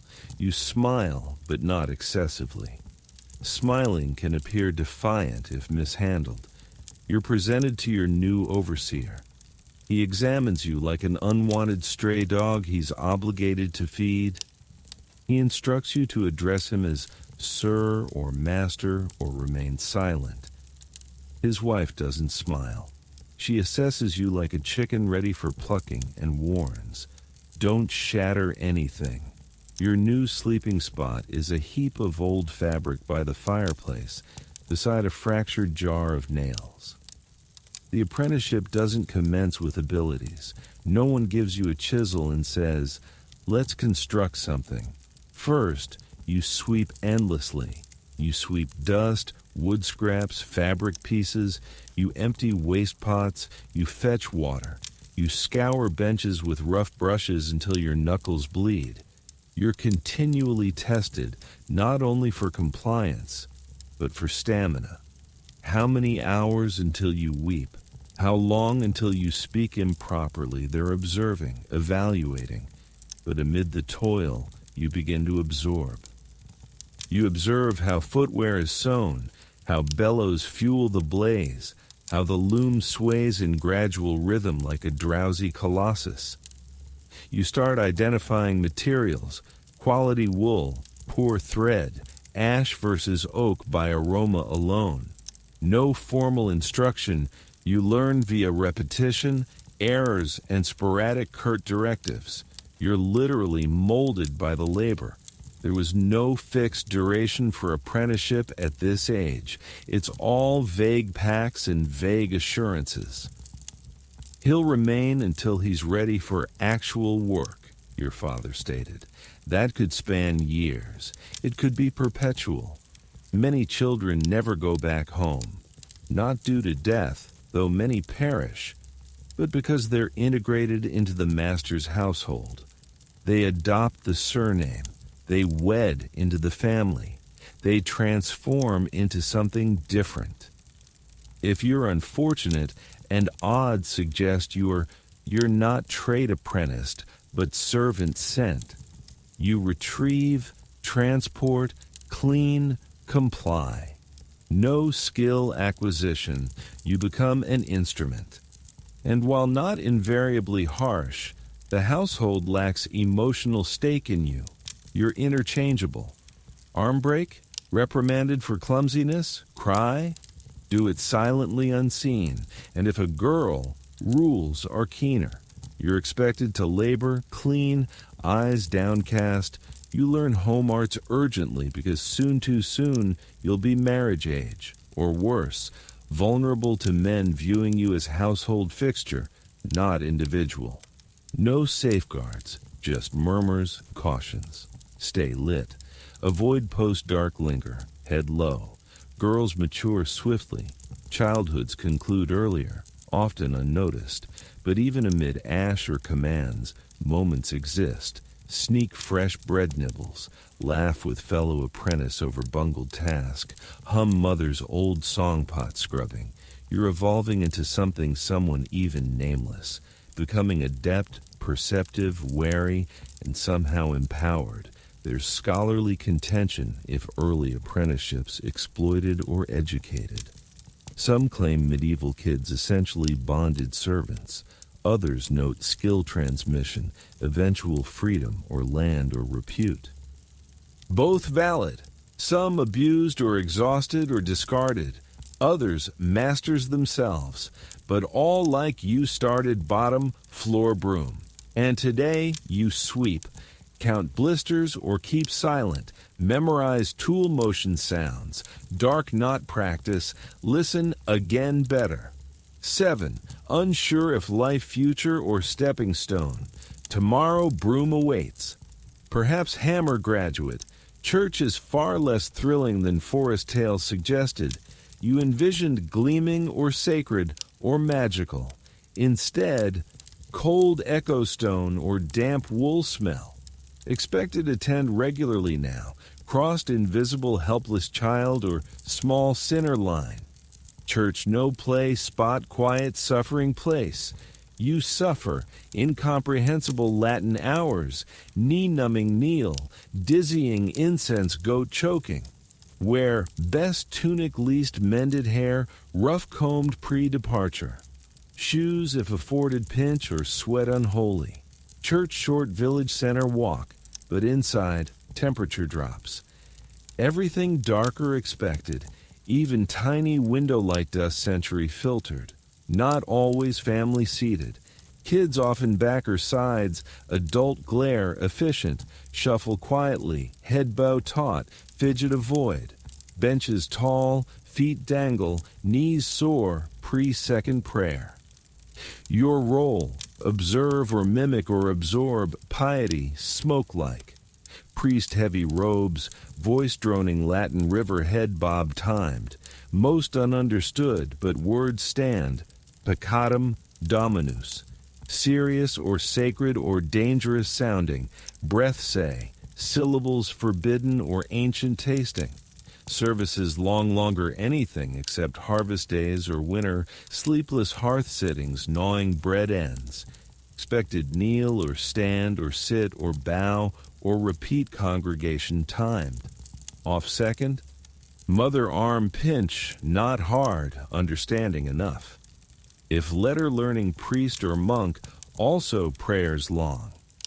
Recite paternoster chant rhythm, meaning ungrasped gravity understood. Days priest quizzes, words front others. Mess up? Stick not big, quick flat lectern behind child motivating. Church building, fascinating unencouraged admit way. Altar candle gleams, saint carved above eye moving unwatched shore. Statues chipped or hand-worn smooth or powerful. No names, St. Mary or Peter or George, or stories terrifying or comforting. Skinned alive or beheaded or dragon tamed then martyred. Sensing holiness, no happy ending guarantee. Above, rafters groan. Birds, they're sure. Long sermons. Ceiling crack count or feather drift spot, few allowed distractions. Talk or laugh or loud attention draw. Ear-yanked chapel out cold stand troublemakers. One fringe, back door sitting cough old man overheard, sometimes buried church floor under sitting spot. Important, lords or priests or even children. Foot ground press imagine inches below bones. Night unslept. Church not just God order. Weekly reminder grand miserable medieval existence, ladder position. Not top closer bottom priest shoe soles. Listen sin or obedience or hellfires or heaven promise behave lessons. Wall painting chipped or faded. Damn too many teeth creature devoured. Weekly stare, Wonder plum, steel destiny. Mass ends bells or smoke. File slowly, knees aching or stomach growling. Eat later, perhaps evening, but outside, sky under. Mother's shoulder claps, did well, today's hug closest. Home, play church strange, make believe. Sibling line stick wave, holy relic. Mumble Latin gibberish, others laugh hold. Someone farts ceremony, shrieking chaos collapse. Father yells, all chickens scatter. Sanctity sent, muddy feet or guilt replaced. Scholars debate medieval kid church feelings, inspiring or terrifying or mind-numbing. Probably 3. You, life part. Mystery or monotony mix strange beauty or heavy silences. Truth unquestioned. Questioning choice people, you few yet. Tonight incense tunic clings. Whisper learned prayer case. Not full belief enough seen hurt can't. World stacked against, sometimes superstition soul sleep carry. Your mouth aches again, a profound throbbing pulsing jaw temple. You've ignored, left side chewed, less ground teeth, cloth sucked, nothing aids. Night wake, tears dried. Fingers mouth jammed, pain pull attempt, can't. Teeth rotting unsurprising. Around 8 now, medieval years old enough, baby teeth replaced adult versions, few rotted. Dental hygiene non-existent. No brushes or paste or floss or mouthwash or emergency visits. Clean rag or salt or prayer. Mint chew or ash rub. Maybe. Sugar rare bread daily or coarse. Millstone grit flour enamel sandpapering bite. Add gristle or sour wine or improper chewed root teeth chanceless. Left molar brown spot decay sign. Pain hits fast or sharp or hot, then dull or endless. Breath awful, unnoticed. Everyone wet sheep or last year garlic. Seen Uncle Hearth blood spit bad chew. Cousin tooth pulled last winter, scream remembered. Blacksmith did. Strongest arms or right pliers. No numbing or clean tools. Just snow pin child village echo yank. Not ready, not yet. Say nothing tooth. Wince or slow chew or ache. Mention I avoid. But jaw swelling worsens. Cheek puffy. Eye spread. Notice. Then blacksmith or knife or worse. No dentist or trained professional neat tray tools, gentle voice feeling ask. Instead, generational herbal knowledge superstition mixed.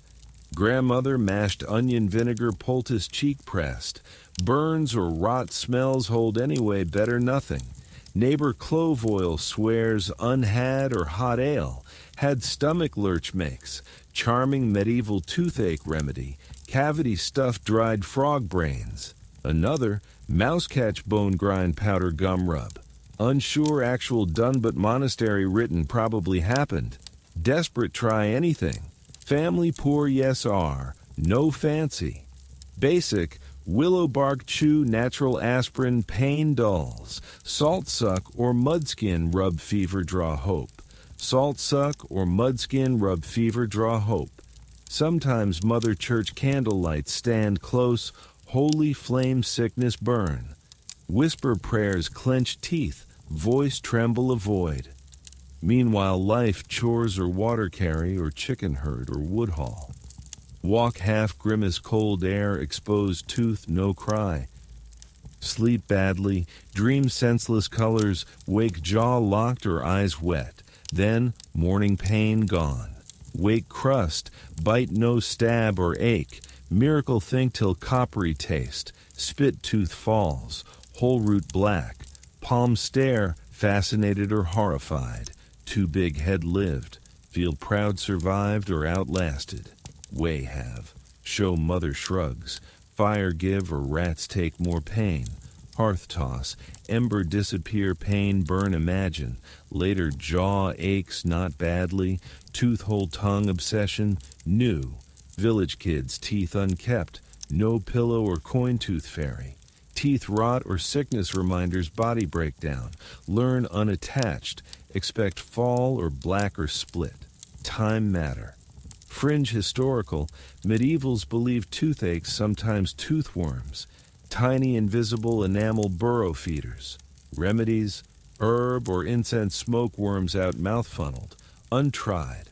Scholars today fascinated medieval dental, chaotic herbal wisdom or nonsense or trial suffering blend, archaeological abscesses or broken teeth or beeswax or linen makeshift fillings, extraction terrifying tools evidence, but you not study. Just day through soup non-weep. Worst, not last tooth. Mouth full each ticking clock. Tonight fire lie jaw sore mouth blood bitter. Side curl cheek warm press whisper prayer. Not Saint Apollonia dentistry patron name unknown yet. Anyone listening fire or saints or own teeth. Please next clean fall. By now you've realized the animals around you are not companions. They aren't adorable. They don't seek affection. In fact, most are scarcely tamed bundles of temperament with hooves, teeth, and a strong urge to topple you for amusement. You've learned to navigate pigs carefully, never behind, never too near. Pigs don't merely squeal and grunt, they rush, they snap. They'll consume anything sluggish, you included. No one softens it. Don't fall by the pigsty is as routine a caution as watch the fire. Both can be fatal, and both have been. Chickens appear harmless until you've attempted egg gathering under a furious hen's squawk. You still bear a forearm scar from the last effort. Geese are meaner, louder, with the icy calculation of a creature aware of your fear and relishing it. At 8, perhaps nearing 9, geese still prompt slow retreats like entering a rough neighborhood. Your duties now encompass routine livestock aid, not the strenuous parts yet. That's for your father or older boys. But daily maintenance, feeding, cleaning, pursuing escapees back to enclosures. You're the operation's scout and runner, dispatched after whichever beast has breached the fence this time. You've spent numerous mornings knee-deep in mud, or worse, attempting to lure a goat home with only a stick and a path of wilted greens. You clean stalls, too, which means shoveling and carting manure heaps with hands that haven't felt softness in years. The odor adheres to your skin. No amount of ash scrubbing removes it entirely. You smell like beasts, so does everyone. You adapt. Slaughter days are complex. You're old enough to assist now, not with the cutting, though some your age do, but with preparation, water fetching, leg holding, post-knife cleaning. The first time, you nearly retch. The noises, the pig's human-like screams, the warm, dark flow onto straw. Your gut churns, but no time for alarm. Don't flinch, someone advises. It worsens things. You learn to hold breath and observe life ebb. You're instructed to be thankful. This meat sustains the family for days. It's a boon, a grace, and it's also appalling in an indefinable way. You gaze at the pig's glassy eyes afterward and ponder if it knew, if it resented you. That night, you dream of it speaking, questioning why. You awaken sweaty, blood-scented still. Next time, a chicken simpler, swifter, yet somehow more disturbing. You grip its feet while your brother draws back the head and swings the blade. The body jerks in your grasp post-death, feathers ruffling with ghostly motion. You shriek initially. Everyone chuckles. You don't shriek again. No avoidance. Animals are sustenance, work, warmth, attire. You wear their hides, consume their milk, devour their meat, kneel on their bones when falling in the yard. They're threaded into your life. They're also erratic. A sore, hoofed cow side kicks, nearly fracturing your leg. A horse nips your sleeve. A rooster assaults your face for proximity. You learn approach paths, methods, when to yell, when to murmur. Fringe fact: in some medieval European areas, animals could face trial. A child-killing pig might be court-tried, sentenced, publicly executed. Justice belief extended to beasts. No such trial in your village, but tales exist. Hanged goat, egg-laying rooster buried alive. Unsure truth, but not bizarre. No distinct line animal property or beings. You're unsentimental, not precisely, but name them occasionally. Crooked leg sheep, Benny. One-horned skinny cow, old Laura. Whisper unwatched, weather talk or secrets. Safer than people know reply or gossip. Once attempted kitten keeping. Arrived half-starved hay crying. Named or fed scraps or sleeve hid. Mother found or eye rolled gone mourning. Wasn't week lasted, then vanished or wordless. Asked, Father, too many mouths already. Cried quietly, straw pillow, haven't attempted since. Scholarship medieval animal attitudes contradictory. Manuscripts, beasts soulless or expendable tools. Others, affection or companionship. Dog's owner buried or horses named or blessed. See both. Ox slapped or praised same breath. Cat cursed or hand fed. Love untender survival. Today, runaway goat village half chase. Bolts, follow. Trip or knee scrape or out loud curse or priest gasp wall behind. Goat thistle patch stops. Horn grab hard breathing rage or relief between. Home lead shin bleeding knee muddy. Mother nods.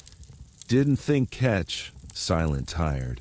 Goat knows something stare. Maybe does. That night fire. Sit steaming dry clothes. Hands hay blood smell. Dream pig again, this time silent. Just watches. Dinner your house, not meal scramble. No, come get it. Or cozy table procession candles or napkins. Street brawl spoons closer. 9 now. Mastered essential medieval dinner. Elbow sharpness or spoon speed or delicate fair share sans bigger eye contact. Survival, not strength tactics. Meals communal or chaotic or painfully simple. Everyone's siblings or parents or perhaps never left cousin huddled single bowl or pot hopefully steaming room center. Nutritional future 24 hours chipped wood vessel rests. No hungry, slurping or grunting or scraping or prayer whisper energy mother. Bowl contents, pottage likely always. Ever-present medieval boiled grain or root vegetable stew or sometimes lentils or occasionally meat shred or greasy bone flavor clinging. Not soup edible paste salted or had or wilted herb remembered. Now then surprise, barley lump or turnip chunk or too chewy mysterious. Bread main backup, coarse or gray or often stale or grit-flecked grindstone. Chew carefully. Everyone premature ground teeth. Side hurt less chew learned. Younger drool crust gum mush. Did too. Now slow chew, hope unnoticed jaw ache again. Eating fast. Food bowl hit spoons attack. No second round or seconds. Grab what can. Learn deep or fast scoop. Bowl tilt direction protect full elbow radius. Even broth fight. Hunger not kind strategic. Younger brother once spoon dropped hand reach tried. Father hard slap backward fall.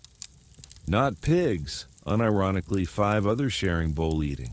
No laugh. All understood. Manners matter, even dignity long gone. Sometimes cheese bit. Not creamy, melting, stretching happy. Hard or salty weapon delicacy. Usually edge-cracked mold crease. Fancy cut around. Otherwise chew body later non-argue hope. Holidays only real meat. Salted fish or hen egg, stop met pot end. Forward look like modern birthdays. Roasted anything dream. Bones post chew or sharpened or collected half. Behind piles, toys become. Eat wooden trenchers or sometimes table itself. Bowls down past. Spoons shared. Seen sister stew spoon, then mouth, then fire poking, then stew again. Uncaring. Clean noble concept. Happy spoon exists. Water not first drink. Small beer mildly alcoholic or warm or slightly sour. Safest fluid. River unmentioned things full. Beer thin or brown or wheat flavored, regret taste won't kill. Probably feast days cider or rare wine sip face twist. Adults like why, adults turnip like too. A harvest meal overheard odd fact. Much rabbit timid makes, much beef aggressive, lentils melancholy cause. Family unbothers philosophy, edible holy. No personality, alter worry insufficient, anything eat. No fixed meal times. Eat food available. Sometimes twice daily or sometimes once. Bad weather or late harvest bowl thinner. Those days quieter. No yell or tease. Just slow wet single turnip stir, too much water pot. Scholars write medieval communal dining culture family together or social bonds reinforce. Technically true all breathing on or elbowing ribs last cabbage shred. Only reinforced badly want own bowl someday. Fantasize food sometimes, not abstract, poetic, specific, or detailed. Fresh loaf or honey, 2 spoonful porridge or unshared roasted apple. Once whole chicken dreamt, wake drool straw pillow. Tonight usual pottage weird aftertaste or 2 small bread hunks. Mother grim jaw serves sleeves, rolled knuckles, scraped borrowed stone flour grinding. Doesn't eat yet, waits or watches. Father finishes, then pot bottom scrapes left. Rule, adults last if at all. Finish belly half full, then fire sit, bowl lap tucked. Finger rim run last drips catch. Tomorrow more or less, weather or rats or animal moods or gods depends. Not hard think. Hunger patient saint waits. Tonight eaten. At least, you've known years forest not friend. Watches or listens or waits. Barley field edge tree line dense or dark or tangled crooked finger branches. Hearth whispered stories. Don't tell mother start or never return end. 9 now or maybe 10 finally edge alone send. Not deep just firewood collect. Sounds simple. In or gather branches or back. Never feels. Worn path step off air changes. Quieter or thicker. Trees lean closer, listen like. Eyes ground, pretend twig purpose. Shoulders tight or breath shallow. Forest smell. Wet leaves rot or old something old scent. Someone else house unknocked walk. Try uncrunch loud, nothing wake. Squirrel path darts bundle nearly drop. Breath curse around, glance nervous. Voice trespass feels, not only woods fearer. Mother avoids unless must. Crosses self-talking, things live. She says window side glance, not wolves though too, not rare possible bears. Other things, spirits or teeth. Faceless women or goat-legged men or lost children, pride-feed creatures, every forest step gamble, firewood quick snatch dead limbs, underbrush fresh broken avoid, told never living tree take. Remember, grandmother said don't like thieves, never spirit seen really. But strange, mouth hollow tree or mushroom ring too perfect. Goatwoods wandered 3 days back, eyes not right. Uncle same afternoon, butchered, smelled wrong, meat uneaten, lost woods idea beneath thoughts always. No signs or paths, except animal trails, unwanted places lead. Wrong turn, hours or forever circle wander. Trees twist or landmarks vanish or sun east lie even. Bundle light or route simple. In-out goal. Fringe medieval, forest guardians, not saints or spirits older. Green men or wild men or forest fathers bark hidden faces. Watchers, some protectors or others punishers. Not prey exactly, but oldest tree past nod case. Forest rules known all, never whistle or never name call. Mushroom circle no step, or blue flowers no pick or lights no follow especially dance. Music here, run, no questions, just run, still return. Days few someone woods in firewood or herbs or mushrooms. Mother sends now old enough or expendable. Strong carry or not yet skilled livestock or spinning. Woods test. This do, more ready maybe. Sometimes friends with deeper dare.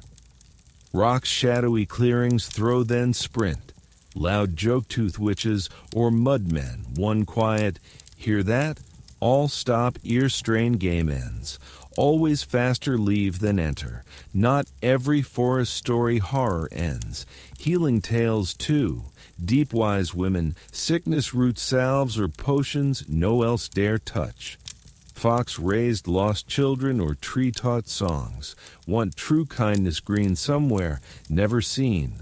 No map none. Forest shifting, roots move or trees fall or rivers course change. Part no enter. Deep woods. Grandfather, deep woods reach no person return. Something else or not at all. Still village depends. Wood or meat or rare herbs. Winter cough death turn keep. Walk need fear line caution foolishness between. Never whistle or never more need take. Leave never back look case something following. Scholars. Medieval forest fears projections, social anxiety or hunger or unknown manifestations. But scholars not knee-deep leaves, thick silence cloth like firewood or prayers equal measure carrying. Not 9 alone behind twig snap hearing. Today, incident free out make, arms stick full or breath short or eyes every branch scan. Bundle hearth near drop mother, gone while, nod or say nothing. Ankle mud or nails moss-like but not. Eat quietly or restlessly sleep. Tree face dream. The village festival starts like any other ordinary day, with smoke, sweat, and someone shouting.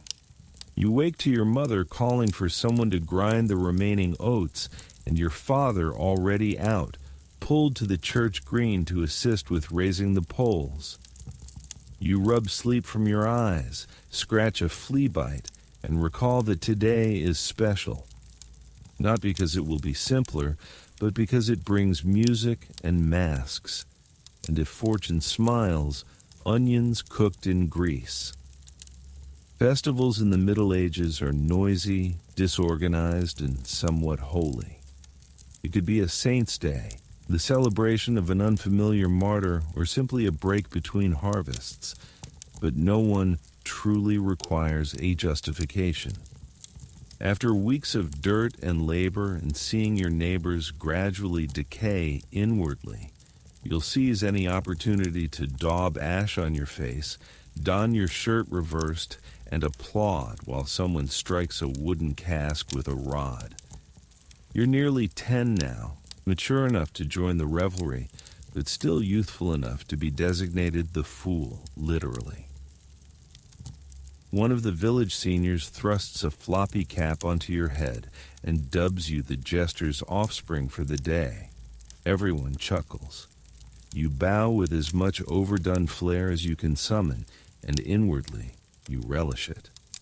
The day is a barrage on the senses. You detect roasting onions, tangy ale, the pungent aroma of sheep waste, and incense all interwoven in the air like a muddled benediction. Someone plays a flute poorly, but it doesn't matter. The rhythm is quick, untamed, irresistible for dancing. People stomp in rings, clap hands, yell unfamiliar words. You participate, whirling until your garment flutters like a banner and your head hums. The masks appear next. Some are basic, wooden with eye slits, others are frightening. One man dons a goat skull fastened to his face with cord. A woman passes with her face whitened and red lines dripping from her lips. Younger kids weep. You don't. you're captivated. These aren't mere disguises, they're metamorphoses. People turn into animals, holy figures, fiends. For a single day, all's inverted. There's a man in a donkey outfit with a tail that swats passers-by as he prances. You attempt to evade it, but it catches your leg regardless, and the assembly bellows with mirth. You feign a dramatic hobble and are promptly bombarded with bread scraps and a turnip. This is part of the amusement somehow. You hurl the turnip back and strike the donkey man directly on the flank. He cheers in approval and pursues you through the throng. Your lungs burn from laughter. Later, someone ascends the maypole not for adornment, for competition. A reward atop, a modest coin purse, or more probably, a cloth-wrapped bundle of cured fish. You observe boys double your age clamber up, palms slippery from grease thoughtfully applied to the pole. None succeeds fully, but cheers abound. You envision yourself climbing someday, tall and robust with the crowd chanting your name. But it's not pure delight. There's a sharper undertone to it all, a sting under the glee. During the ceremonial lashing, young men with willow whips dash through the village, striking folks, not severely, but not softly. It's symbolic. Some claim it expels evil entities. Others say it's an ancient custom from when festivals aim to rouse the soil, invigorate the vitality, hold off winter. You get tagged once, a lash across your calves, but it hurts more than anticipated. You chuckle regardless, as required. Then, the marionette performance. You've witnessed it previously, but it's always varied. The platform is mere crates and a drape. The figures are rough wood and fabric, but the narratives are untamed. One instant, it's St. George slaying the dragon. The next, a hen debating death over a lost egg. The marionette tones are shrill and piercing. The audience roars. A bystander hurls a radish at the dragon's head. It rebounds and the figure topples. This is evidently the most amusing occurrence ever. You laugh until your sides hurt. You consume fried onions encased in barley dough, crust oily, tough, scorching enough to blister your tongue. Worthwhile. Later, someone offers you a piece of smoked eel. You masticate it gradually, relishing the saltiness, attempting to prolong it. This is the most sustenance you've had in one day in weeks, perhaps months. And as the sun lowers, arrives the strangest segment, the sham trial. A local is hauled on stage, charged with absurdity, moon theft, chicken conversation, Miller's wife kissing. He denies with theatrical zeal, now in a donkey mask, the crowd jeering and giggling equally. Guilty, naturally. They bind him to a wagon and parade him village through, chanting vulgar tunes and scattering flower petals. It's half jest, half caution. The village knows merriment, but never wholly forgets discipline. Fringe fact. In certain European regions, festivals featured ritual jesters treated as monarchs for a day, granted fake authority, paraded, then symbolically deposed or even lashed to reestablish normalcy. Some historians think these roles permitted tension release, authority mockery, and rebellion, fringe exploration, sufficient to maintain societal stability. You don't ponder symbolism, you merely witness people fire dancing, circle chanting, yelling benedictions and maledictions as equivalents. It seems like another realm rules flex. Faces alter, even the priest smirks and over-imbibes. But even this day must conclude. The sun vanishes behind the foliage, and the tunes decelerate. The blaze persists, but folks drift homeward, feet lagging, chuckles fading to hacks. You return to your shack barefoot, legs weary, belly oddly satiated. At night, the village seems altered looser, pleasantly fatigued. You nestle by the hearth, skin still dance warm, ears echoing drums and glee. For one day, the world appeared less harsh, less drab, more vibrant. Tomorrow, mud again, labor again, want. But now, your slumbers brim with masks and fire glow. And for once, that doesn't frighten you. You don't recall the fire igniting. You only remember the cries. It starts with a sharp snapwood or bone, unclear. Then someone outside yells your father's name. You awaken, blanket entangled, and sense the air amiss. Not mere smoke-burnt, hot pressing like the Goose Kitchen fire incident, but louder, pervasive. By the time you're upright, the smoke is dense enough to burn your eyes. You hear pounding feet outside, dogs yapping, water calls, and your mother urging everyone out. Out, out.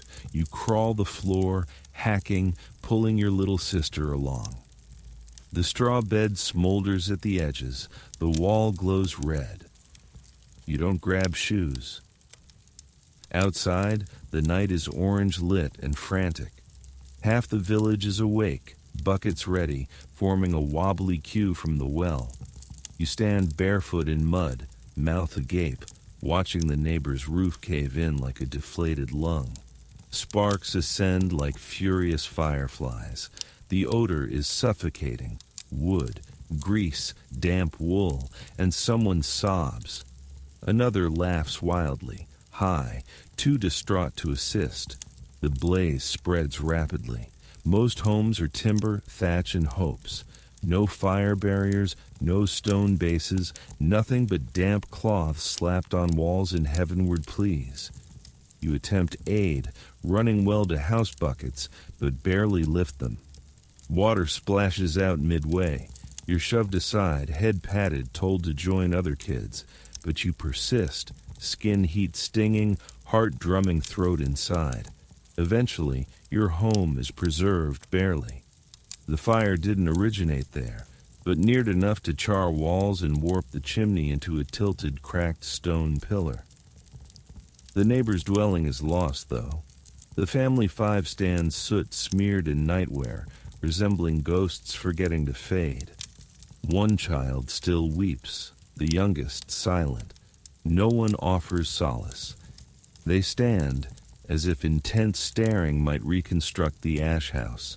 In daylight, the ruin is graver. 3 homes vanished, mill roof fallen, well dry. Someone's cow fled, chaos unreturned. Everything smells burned fabric, scalded rock, finality. You aid debris clearing, stepping charred beams or melted pots. Heat gone, but left silence, nothing breaks. Fires aren't rare. Every village knows peril, neglected hearth, overturned candle, child lantern topple. Winter, fire crowd warmth. Summer, tinder thatch, spark suffices. No codes or sand buckets or fire rescue, just drowsy water toss or prayer shout. Your father once recounted a valleys over town ground burned, no structure left, all left or died. Story once distant or unreal, now neckbrush something. You survey own scorched standing home. Door scrap wood patched, roof leaks, floor crooked but here, suddenly very protective, double night hearth check, candle guard loaded weapons like. Slight creek wake fire return convinced. One fringe belief, fire punishment not God but house itself. Mistreated or dirty or disrespected, flame calls cleanse. Some pre-bed hearth spit pacify, others ember apology whisper. Unsure belief, but fire mutter anyway case. Village rebuilds gradually, men new frames raise, women fresh mats weave, all lend, tools or cloth or hands, but scant had.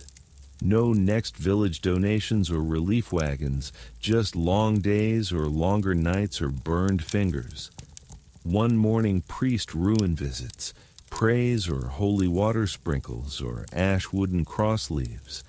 Little says, just looks or nods or leaves. Wonder even he answers out. Scholars adore medieval fire study. Read records or court accounts or cleric letters, another town burn complaining. But none captures shoe left burning house moment or no return or fire uncaring tomorrow ground cold. Next week village quieter, soft speak, no child scold, no night sing, animals subdued muffled hooves or twitchy weary eyes. Whole place breath holding fire truly gone wait, but life resumes always. Bread bake or goat milk. You water fetch new roof rain non-collapse hope. People eventual laugh different, tired or lighter or small float trying. Tonight newly rebuilt hearth sit. Fire soft crackles. Once stick poke, then careful aside set. Straw crackle bone under lie ceiling shadow watch, flame like. First days let sleep fall. Winter doesn't arrive suddenly, it infiltrates. First, wind colder or sharper politeness done, then ground feet under stiffens, morning harder walk, breath clouds, animals temperature offended look. Eventually sun effort stops, late rise or early set between gray distant hovers, shiver watch unmotivated help. This season most dreaded, hunger one or cold another both, dying starts. Already heard next village 2 elders last frost non-survive.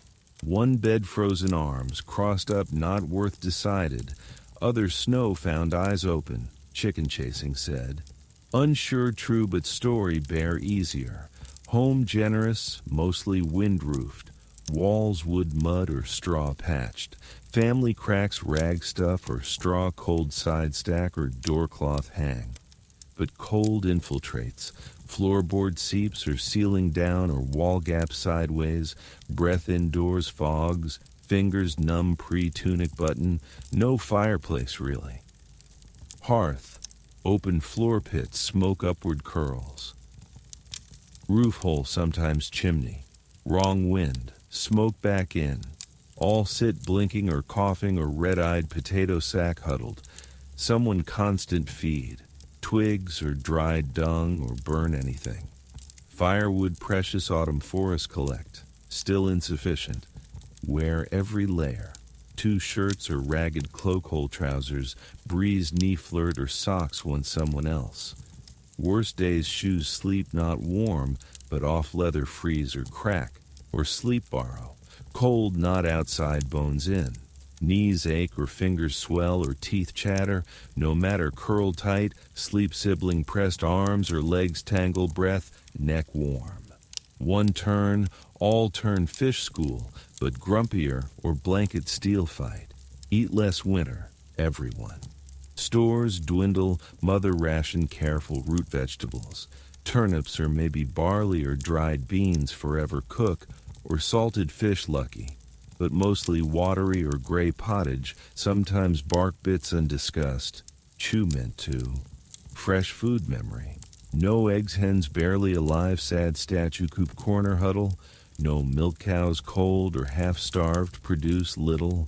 Make do, more chew crumb bread or stew mostly broth. Sip slow savor lukewarm mouthful hours, next taste maybe. Sick of course, everyone. Winter cough curses spread person. Damp hacking air sound never stops. Little sister weeks had. Weight fall face thinner or voice quieter see. Mother goose fat chest rub or prayer murmur. But cough meaning no heard before too many. Quirky, some onion bed under sleep illness ward. Others, garlic string where lung protect. Tried both. Still sick, but smelled confident.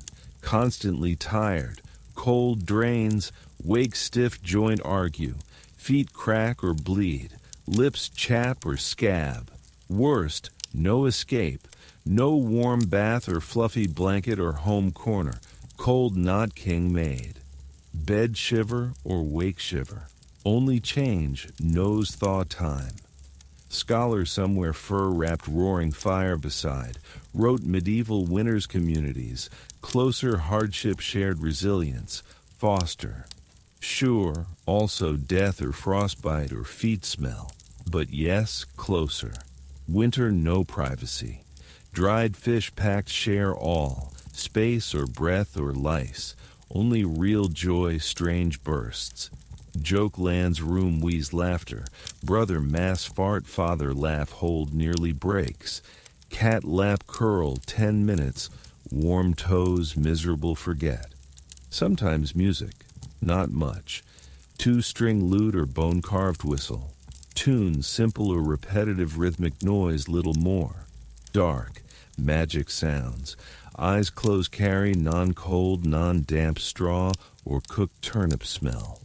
Night sleep, wait. Wiggle fingers move, prove still. Breathe shallow, cough, not try. Outside, wind pain, something moans. Walls creak or fire, sigh, whisper prayer. Not even God, just anyone tomorrow, warmer maybe. But no won't. Starts small red bump. Scratch absent-minded firewood basket haul. Flea bite, think constellation, already skin dotting one more, but itches differently deeper. Nightfall swelled hot or tender surface beneath burst waiting. Mother notices fire near too much shift. First, nothing says, just eyes, narrow hands, armpits keep tells. Next morning another or head heavy or joints ache 50 years overnight aged. Uptried ground tilts or vision edge fades. Backsit suddenly everyone quiet. Moment come, every medieval child warned secretly avoid thinks. Sickness, not first illness village through. Lived cough seasons or boils or fevers or weird rashes. Pretend non-serious someone dies until. But different. Whispered one silence or shadow travels strong men days bone or children overnight corpses turn. Call pestilence or plague or God punishment. Priest divine scouring once. Vocabulary uninterested, just gone want. 2 days, back flat 2 weeks sit up. Limbs tremble or stomach broth smell turn. Armpit swellings enormous black center purple ringed body inside rot like. Mother constant water or vinegar sponge. Stings, no complain, barely talk, separate others. Hut corner move straw mat pulled away. Old wool curtain sickness keep in or out. Little sister go sees cries. Brother guilty non-sick looks. Hot or cold anymore unable tell. Skin both shift burning freezing heartbeat every. No doctor or trained healer. Childbirth or broken bone, usual woman near not come. Door herb bundle leaves, then mouth hand back away. Brew that mother calls, and pray. Everyone mother pray tells. Think constant now, pot stir, even breath mutter here. Fringe fact, medieval plague cure live pigeon cut open swelling lay. Bird poison absorb sponge like belief. No pigeon, just onion or vinegar poultice skin weak or eyes water makes. Mother handshaking applies anyway. Third night hallucinate start. Shapes ceiling dance no light though. Voices room not. Dead year grandfather outside come tells. No move. Can't. Bones hurt even. Fever. Fifth night breaks. Or not. Deeper sleep drift maybe. Wake sweat soaked vision days first clear. Hand lift or speak able water whisper mother cup holding nearly drops. Alive not better or healed. Swelling still smaller now or skin blacksmith forge glow stopped. Mouth mildew tastes. Weight lost ribs feel move. But house others breathing still. No else sick fallen. Not yet. Weekend walking again barefoot or bent or old man slow. Everyone grave risen look like. Priest bed blesses. Midwife finally an armpit checks. Live she says almost disappointed. Now. Hear others. 3 huts down, boy non-make. Baker wife fever burning. Someone uncle yesterday buried whole not deep dogs keep out. Village pits digging plural. Coffins insufficient coming what? Historians still debate actual what? Plague or typhoid or ergot poisoning, moldy rye. Arguments bacteria or fleas or rats or shipping routes. Science uncaring. Know something, crack smoke village through left silence. Weeks follow life, normal, not really. Distance keep. Doors shut, children home stay told. Church packed, salvation beg. Survivors marked. Not physically though, armpit angry scars, but other look. Weary next who wondering, recover slowly. Weed taste soup eat. Limp walk. Nightmare wake can't breathe, but survived. Not many. Though unspoken treat how. Nods or strange deference breadline space. Like rare half dead or half sacred. That night mat lie weak but breathing thank whisper. Who? Unknown. Not God unsure lately where. Maybe fire or wind or own bones non give up. You're still here. That now enough. There's something about death that never fully departs the village. Even when not claiming someone, it lingers outside like persistent smoke. You've known death for years, seen it take linen-wrapped infants, rigid chair old men, field collapse steaming flank animals. You've seen death intimately, watched it fix in neighbors' eyes, heard mother's shallow grave prayer whisper. And now at 10, perhaps nearing 11, you grasp what most adults won't concede. Death isn't an occurrence, it's routine. When someone passes, the village has a pattern. It's hushed initially. The dwelling stills, and you hear gentle sobs or merely respiration, as if sorrow can't elevate its tone. Then, news disperses, not via courier, but through eye shifts. Someone informs another at water gathering. A look exchanged, a nod, a name, and soon all aware. Today, it's old Martha who's gone. You recall her chiefly by aroma sour milk and peat smoke, and how she perpetually sat church door like a curved query. Her digits were root knotted. She offered you a dried apple once. That's sufficient for your personal sorrow. The death custom starts pre-body cooling. Women arrive first, not close kin. They're too dazed, occupied with quietude, but others knowing procedures. They bring fabrics, water, beeswax, subdued tones. They disrobe the body, cleanse head to toe, attire in finest typically slightly less patched tunic, and saved years lace strip. Jaw tie, eyes close, chest hand cross. You've never assisted, but wall crack watched. Methodical or gentle or eerie. No embalming or preservation, just haste or care.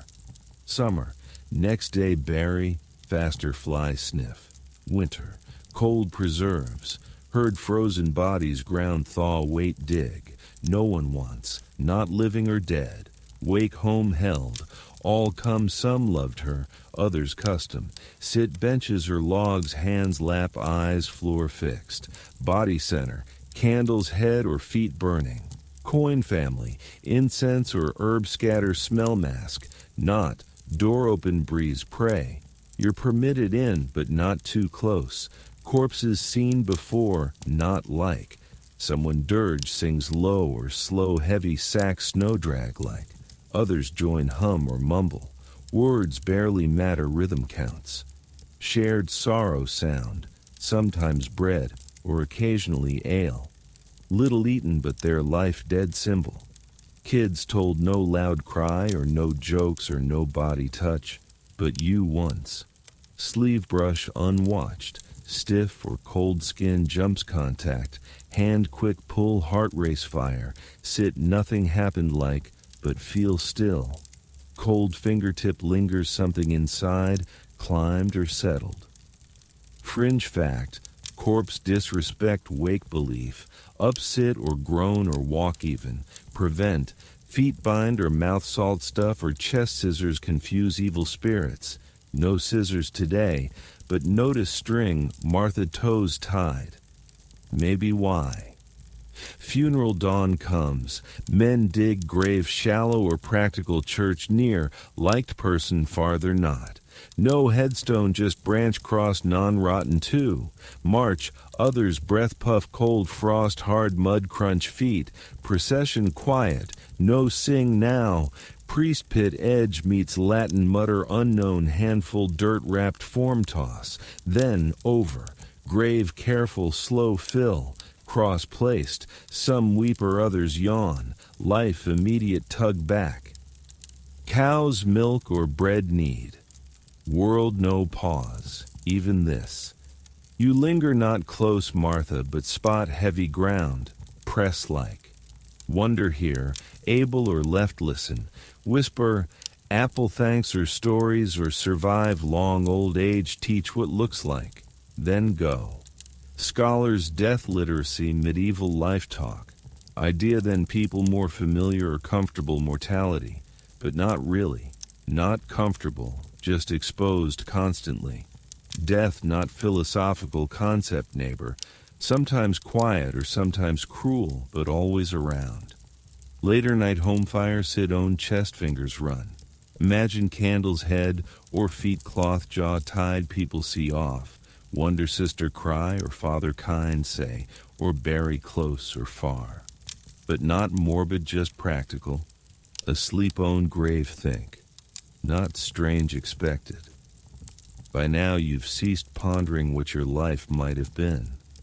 Visions of knights, fortresses, enchanted mentors, and gold coins clinking into your purse, those belong to a younger you, when you still believed the world could offer unexpected generosity.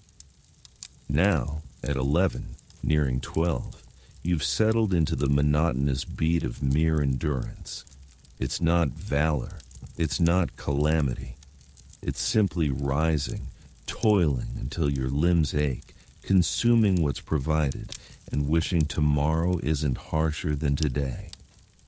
Today commences as always, with your mother summoning your name pre-dawn, and your feet meeting the dirt floor before your thoughts align. You're dispatched to inspect the coop, and one hen has solidified overnight deceased. You dislodge it, rigid as kindling, and bring it inside wordlessly. No one comments, but all eye the stew pot as if perhaps this could be supper, likely not too deteriorated. There's scant schooling in your existence. Probably you never mastered reading. The priest once attempted to instruct you in letters, but he halted after your cousin confused the page's cross for a blade and termed it holy pointy. You acquired a few Latin prayers, sufficient to imitate the chant's cadence. But you couldn't scribe your own name for payment, not that anyone's proposing. Instead, your education derives from iteration. You recognize overly moist bread dough. You can set a trap sightless. You know which pig portion to salt initially and how long to simmer a bone until it yields no more flavor.